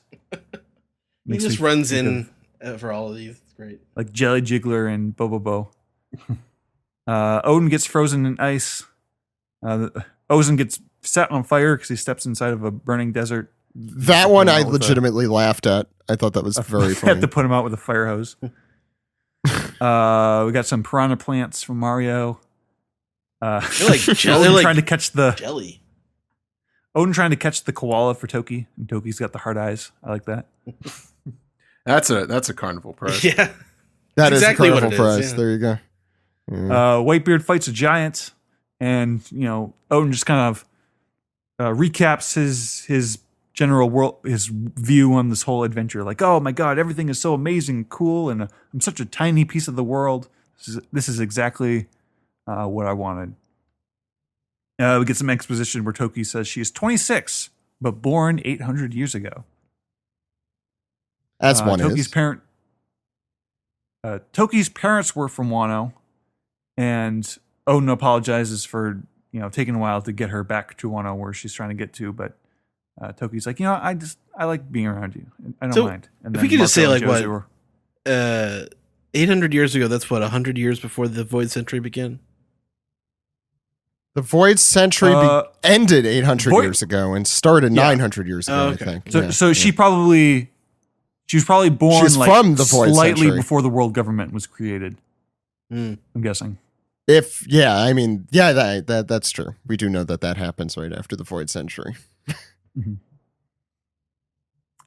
There's like Marco and Jozu like off on the side, like Odin and Toki sitting in a tree.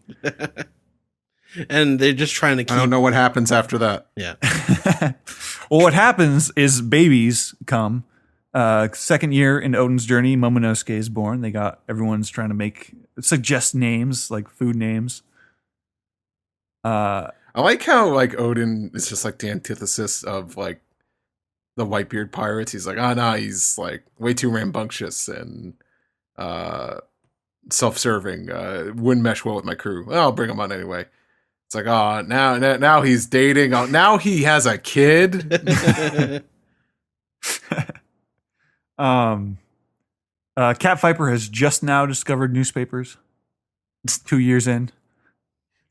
I've just discovered this new thing called newspapers. Dog Storbin should get used to them. He'll be peeing on them.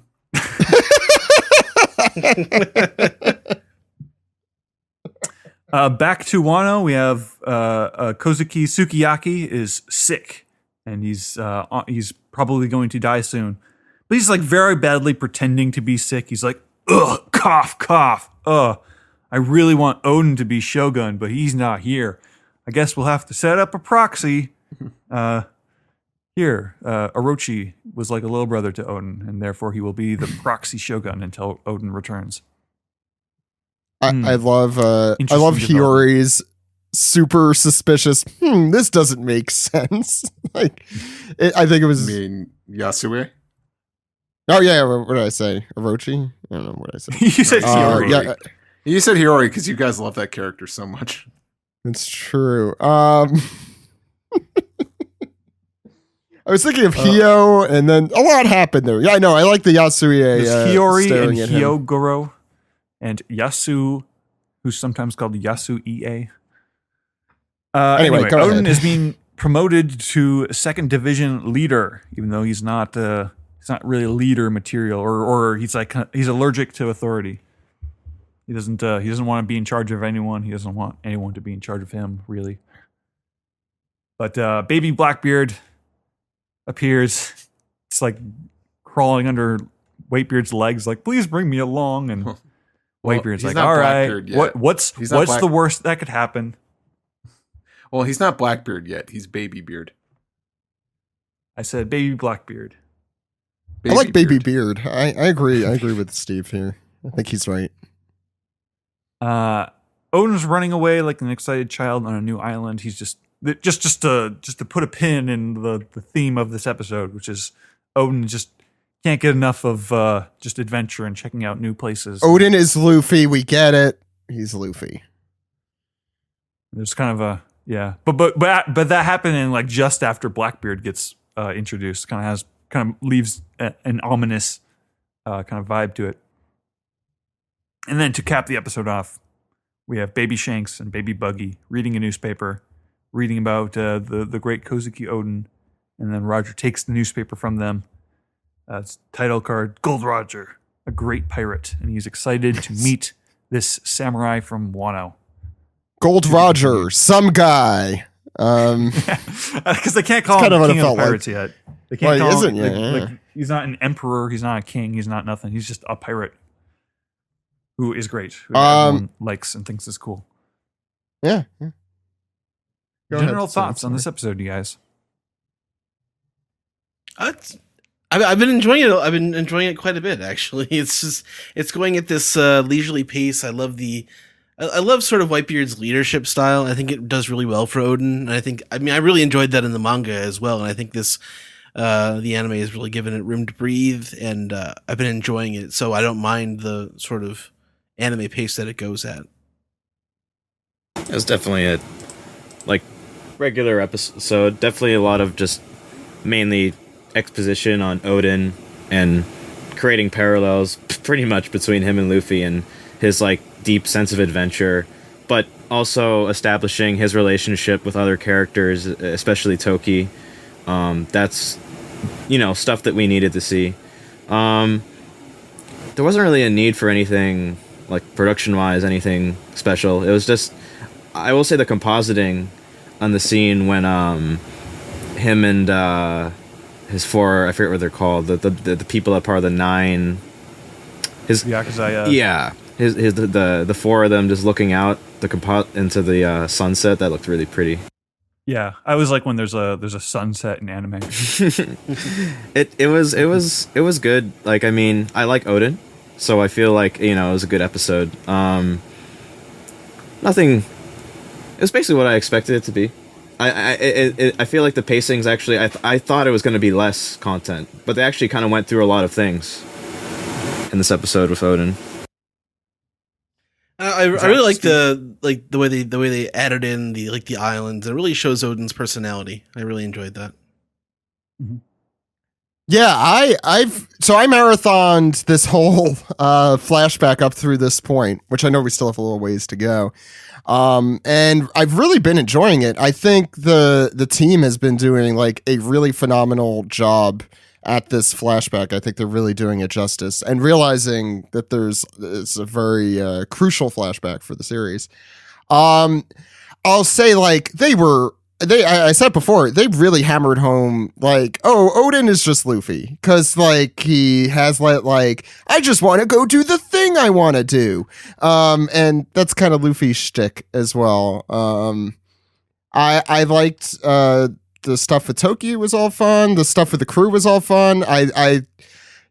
People ask what spinoffs I would want to watch. I could totally watch a whole series about the Whitebeard crew. They're all fun. And well-developed characters, considering how little we've seen some of them. And I thought the episode looked great. I have no complaints. I mean, this definitely, of the flashback episodes, I think was the slowest. But I still think it was a good addition. That's all I have to say. All right, cool. Steve? Yeah, it's I wouldn't say it's run of the mill, but it's just it did everything it needed to do. I would like to comment. I do feel like it is kind of taking its time. I don't feel like Toei is rushing through this at all. They are really letting it feel like a story, and giving Odin really some time to be fleshed out and have us care about him, which is what a flashback should do. So I thought it was solid. I don't think it's one of the all-time greats, far from it, but it was still a solid episode. Yeah, this is the first episode. Oh, sorry. Sorry, I'll make it quick, but it's been really interesting how they've been laying out these episodes in terms of the original source material. They take parts of chapter 964 and 965, put them together in this interesting way. Oh, and one last thing, I really liked him in the bowels of the ship, just writing his thing and hearing all those sounds that you would hear on a ship. That I feel for a pirate series, we don't get a lot of those quiet moments on the ship, which I really, really enjoyed. Yeah, that's it. Episode 1 vibes. Yes. Yeah, this is, of the Odin flashback episode so far, this is the first one that I would say does not completely improve on the source material. I think that the episodes so far have been. This is more standard. This is what I've come to expect of the Wano anime so far, which is still good. From a critical lens, do you think there's anything that could have been drastically improved, or you think they did there wasn't a lot to do? The thing that comes to mind is I brought this up earlier. It was just like the comedic timing on those Whitebeard Odin fair faces. enough. Yeah. Like that's such a good gag that has such a specific like vibe to it. It's a hard thing to like. I understand why. I could understand how you could get that wrong. Yeah. Yeah, and then the rest of it is just like, I would say it's better than the manga in the sense that you do get a chance to like spend a few seconds in each of these places. Like especially with color and all that. Like you get the sense of variety and like how much crazy weird stuff is out there in the world, and like that stuff gets swallowed up in the manga a little more. Because he's trying to cram so much stuff into one page, and it's all in black and white and stuff. That is true. But that's my general opinion. I think we can. Is there anything else you guys wanted to say before we move on? No, I'm all good. Thank you. Yeah. Yeah. No, thank you, Sam. All right. I think we move on. Okay. I think we can move on to the next segment.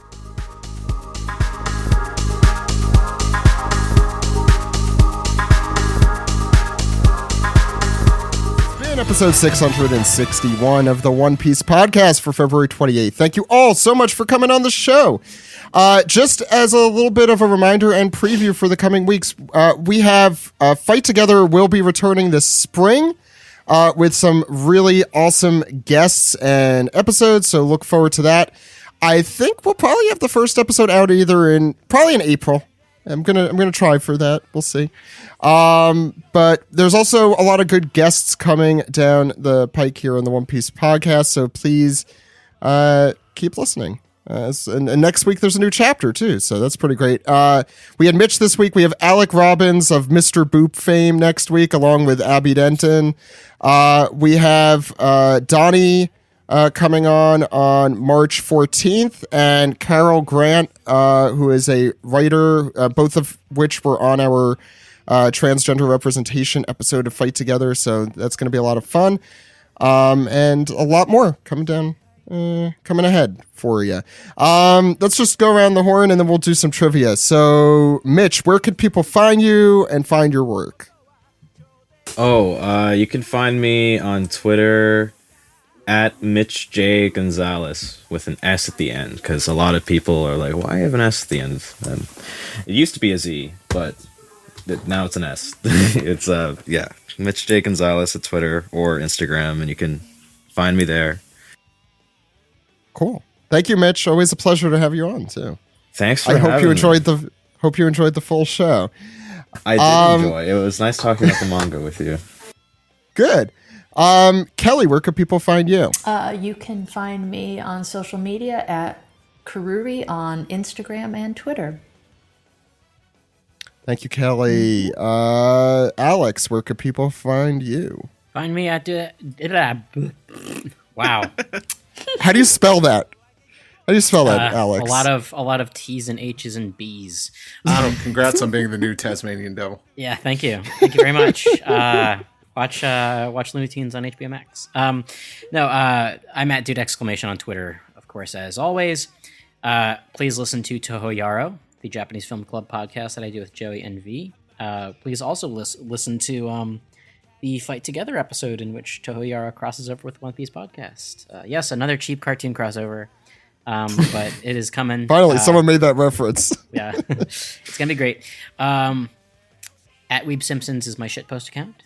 And twitch.tv/superartfight. There are, I believe, 2 episodes left. And tune in Saturday at 8 on Twitch TV/superartfight to see me battle it out to see who will be the reigning champion of this particular tournament. And then we'll go up against the winner of the comeback bracket. So come on by. Log into your Twitch account, vote for me or not if you don't want to, and also listen to Forced to Watch 4 Kids, the Patreon podcast from this podcast, the One Piece podcast. You don't have to watch that version. You don't have to, but if you want to watch along with us, do some creative Googling and find all of the 4 Kids dub all in one lump sum. It's out there. Just gotta creative Google for it. That's it. Creative Googling sounds just as much like a euphemism, like soften. Look, I'm basically armament softening. I'm basically soft saying people to pirate it, and you know what? You can't find it anywhere. It's the legally. 4Kids dub. It's the 4Kids dub. Don't buy it. No, you know what? It's not available anywhere anyway. So the only thing you can do is pirate it. So go do it and listen to our fucking show. Wow, you heard. So not only is Alex endorsing cigarettes, but he's also endorsing pirating. There you go. And Thank swearing. you, Alex. Steve, Sam, sorry. Where can people find you? They can find me on Twitter at Lucky Chainsaw.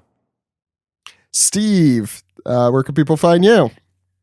You can go to steveyurko.com or follow me on social media at steveyurko on Twitter and Instagram. And Ed, where could the good people find us? Podcast can be found at onepiecepodcast.com. You're Zach_Logan on Twitter. I'm Edward E. One Piece. I'm also at Weeb Trailers. You can go to twitter.com, youtube.com, and facebook.com/OnePiecePodcast. OnePiecePodcast@gmail.com is our email address. OnePiecePodcast is our name on Skype. We don't really use that anymore, but you can subscribe on Patreon, patreon.com/OnePiecePodcast. OnePiecePodcast@gmail.com. I think I may have already said that. You can subscribe on SoundCloud, subscribe on Spotify, subscribe, rate, and review on Apple Podcasts, or call us on our phone number, Zach. And that phone number is 347-497-MAGI. That phone number again, 347-497-6254. Call anytime. Anytime. With your questions, comments, theories, or pictures of your baby beard. So we're going to do some trivia in order to make it a little bit speedier than last week. I am going to choose the region for you. Oh, so this is what I'm going to do. I'm going to say two characters. You tell me which one is higher ranked in the region in the midterm rankings for the popularity poll. The worldwide global rankings of all characters in One Piece has been voted by fans from those regions. We're going to go in this order: Alex, Kelly, Ed, Steve, Sam, Mitch. First 1 to 3 wins. If there's a tie, we'll get through that. So I'm going to choose the region. I'm going to go in order here. Asia is our first region. And Alex, pick any number between 11 and 100. Okay, I was going to say Yes, I'm making it a little harder. 11 and 100, huh? Asia. Yeah. Let's make it interesting. Let's do number 66. It's a fun. 66? Yeah. All right, so 66. 66 is Bocce, the fly in the soup in Paradier. Which is higher? Is it Kobe or Koala? Asia, huh? Let's see. Boy. Who is higher than the fly in the soup at Paradier? God, this could go either way. One of them's lower. This could totally go either way. I'm going to say koala. No, Kobe was higher. Come on. What are you even doing here? What? Come on. Kelly, we're going to send you to Oceania. Okay. Pick a number between 11 and 100. 73. 73 is Caesar Clown. Oh. But who's higher than Caesar Clown? Is it Beppo or Kawamatsu in Oceania? Which is Australia, New Zealand. Okay. Kawamatsu? No, Beppo. God, you guys, what's even happening here? How I was do you not basing know it on this off the plushes. top of your head? Oh yeah. Ed, 11 through 100, and let's move on to North America, the place where we are right now. 37. 37 is, hey, it's Baby Beard himself, Marshall D. Teach. Oh. Who's higher? Is it Bocce, the fly in the soup at Baradier, or Eneru? Bocce. No, it's Eneru. It's Eneru. So far, the score is the score is 0 for everyone. Steve, we're going to take you to Japan. What number would you like to pick between 11 and 100? I love those sushi rolls. Well, we don't have any of those, but pick a number. What number can I pick? 11 through 100. Any number 11 through 100. 11. 11. Okay, fine. 11 is Nami. Who's higher? Is it Marco or Robin? Robin. You're correct. Steve got the first one, going the easy route here. Sam, we're taking you to Latin America and the Caribbean. Pick a number. 96. 96. Someone knows a challenge when he sees it. Magellan is number 96, but who's higher than him? Is it the Kung Fu Dugongs or Killer? I love these high numbers. They're so good. Killer. You're correct, Sam. Good job. Mitch, you ready? Yeah, I'm ready. for this game? So, as ready as I can be. There's no way to be ready. Europe is where we're going to throw you in. Pick a number between 11 and 100. 666. Okay, well, it's 11 and 100, so should I just give you 66? Oh, wait, I'm cooked. I'm not what am I thinking? Let's do 66. Yeah, so 66 is the lucky Vinsmoke Ichiji, or is number 66. Who is higher than Ichiji? Is it Caesar Clown or Gaimon?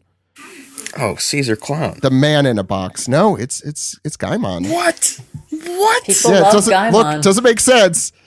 People in Europe love Gaimon. They love Gaimon. All right, so the score after that round, Steve has 1, Sam has 1, everyone else has 0. Remember, we're only getting a 3 here. So let's go to the Middle East, Alex. Okay. Pick a number. 37. 37 is In a row? Frankie. 37 is Frankie. Who's higher, Buggy or Silver's Rayleigh? Ooh, that's a good one. In the Middle East. That's huh? tough. It is tough. Like Frankie's all the way down there, huh? Wow, shit. Yeah, that's Oof, talked about this with Steve last time. It's really hard to gauge this, but I'm probably. My last vote, by the way, was Frankie. So there you go, Steve. That was my I'm gonna last. say Yeah. Buggy. Buggy the Clown. No, Silver's Rayleigh beats Buggy. Oh man, I'm doing awful. Same region Everyone that likes Higuma more than Makino, so keep that in mind. Maybe they like characters with beards. Kelly. Yes. Kelly, we're in Africa for this All one. right. Pick a number. 44. Number 44 is Nefertari Vivi, also known as Ms. Wednesday. Who is higher? Is it Kobe or Fujitora? Jeez. Fujitora? This is a harder one, yeah. Correct. Good job, Kelly. Ed is lucky because he gets to go to the overall rankings for this one. Pick a number. 25. 25 is Don Quixote do Flamingo. Who could be more popular than Don Quixote do Flamingo? Is it Eustace Kid or Perona? Oh man. Kid. No. No. Wow. Yeah. That's a good one. Steve, you're back in Asia here. Pick a number. Asia. All right, I'll make it a challenge. I'll go with 27. 27. Edward Newgate, Whitebeard himself is number 27, but who could be more popular than Whitebeard? Can it be Mihawk or Kid? Mihawk. Correct. Steve is 2 for 2. He only needs one more to win. Sam, let's take you over to Oceania. Pick a number. 60. 60 is Emporio Ivankov, but who could be more popular than Ivankov? Who possibly? Is it Kuma or Kaido? Ooh. Kaido. No, Kuma. Come on. What are you even doing there, Sam? Mitch, let's take you somewhere you'd be familiar with, North America. Pick a number. None of us would be familiar with it though. No, but Mitch would. 34. 34 is everyone's favorite Bartolomeo, but there's one person and 33 others that are more popular. One of them is either Smoker or Mary, which is more popular than Bartolomeo. I don't even know who Mary is. Which one's that? Is that the boat?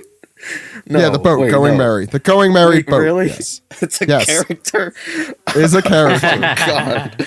What the fuck? Mitch, you need to go back and watch the anime and give yourself a cry. Well, come on. I know, but it's still a boat. Okay, I'm Mary, right? It can't be Smoker. Everyone loves the boat, right? Yes, you were correct. Mary wins that one. Good guess. Mary was a member of the crew. Mitch. Exactly. I know, but I know to them. I just didn't think it'd actually be okay, it's fine. Oh, is she not to you then? No, Guys, Mitch let's might be not willing put to it. toss out the Mary, but I'm not. they got a better boat. What can I say? They're going to need a bigger boat. And they So the score at the end of that round, Kelly has 1, Steve has 2, Sam has 1, Mitch has 1, Ed and Alex have 0. Let's head to Japan, Alex. did. Pick a Okay. number. Between 11 and 100.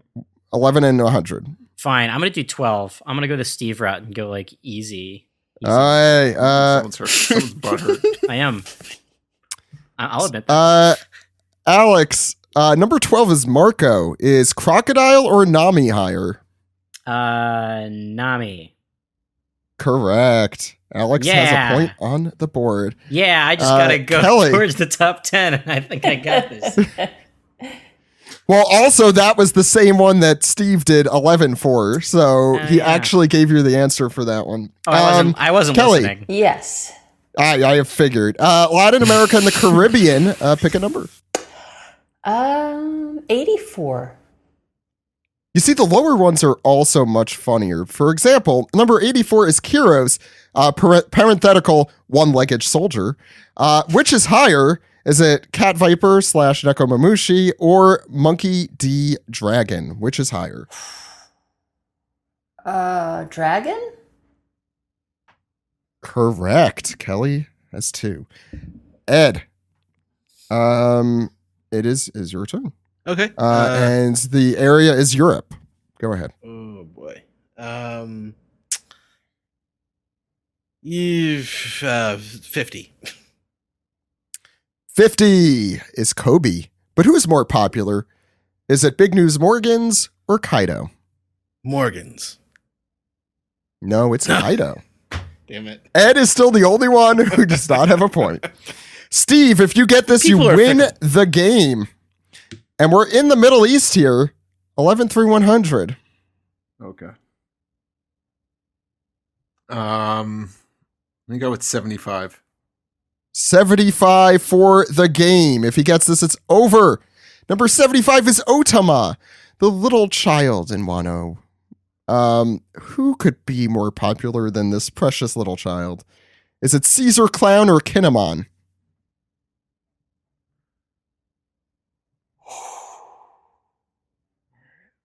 Middle East. They like Higuma more than Makino. That sounded like a chant. Middle East. They like Higuma. More than Makino. I'm shot in the dark. Come on. Let's see. Caesar Clown. No, it's Kinemon. The game continues. The game's afoot. Sam, a chance for the tie here. Pick a number in Africa. 81. 81. 81's Nekomamushi, but who is more popular than Cat Viper himself, King or Beppo? Beppo. Yes, correct. Sam is on the board with 2. Mitch, All right. you're going to do the overall rankings here. You have a chance to tie for the lead here. Pick a number.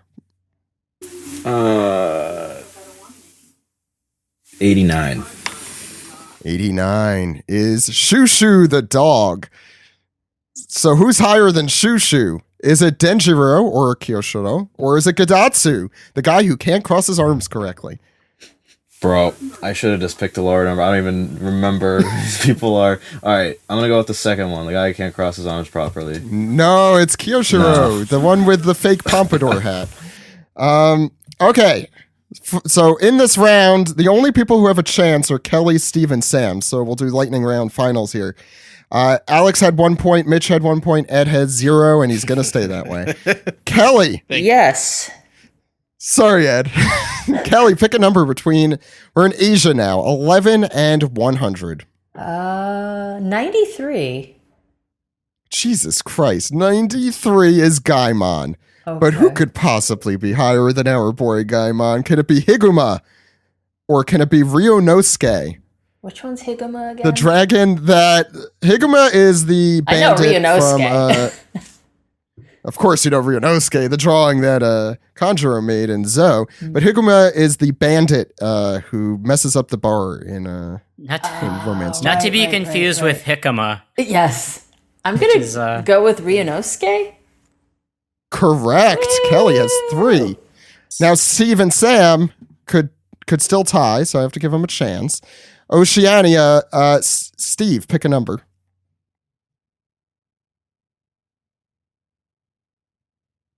Is 8. Steve there? Oh, sorry. 8. What did you say?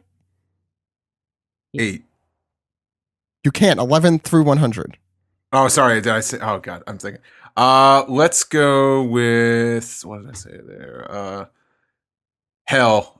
Let's do 66 in Oceania. Yeah. Karu. It hasn't been picked already. Karu is number 66.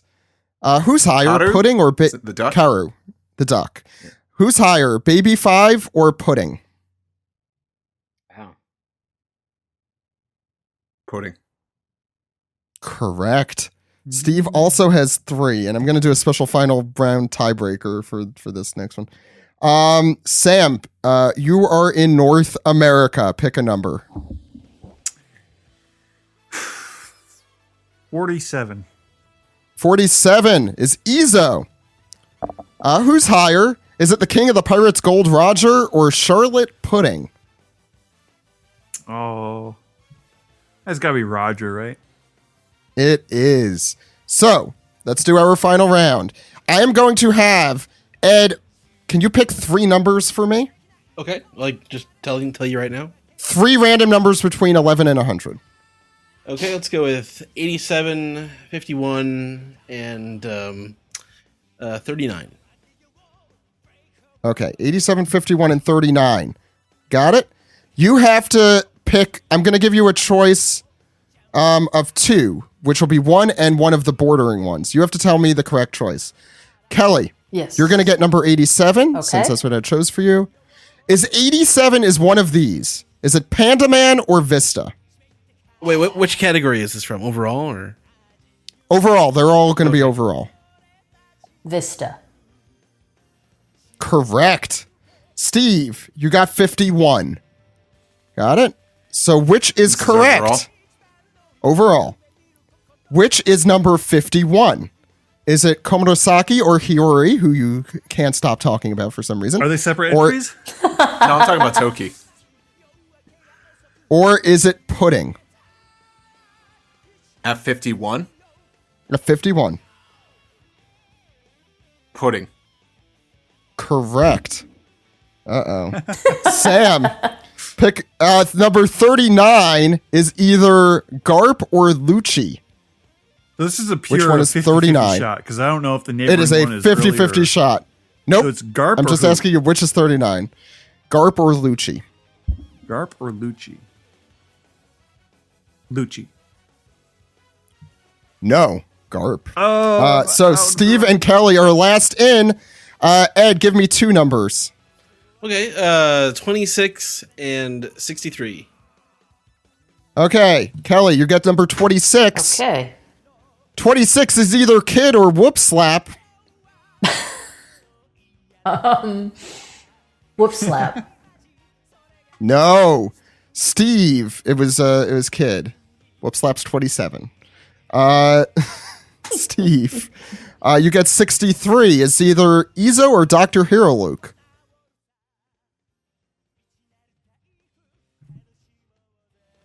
Which is it? Izo. For the win. Correct. Steve Yay, wins. Steve. All right. Congratulations. Wow. That was I'd like to use this. I would like to use this victory as a chance, a podium to. I'm sorry, we're out of time for today. Thank you so much for coming on the One Piece podcast this week. Everyone, we'll be back next week with our recap of chapter 1006 with some cool guests. So check that out. My name is Zach. My name is Ed. My name is Steve. They cut my mic. My name is Alex. We'll see you next week, everyone. Goodbye. Goodbye. Bye. Good night. Bye.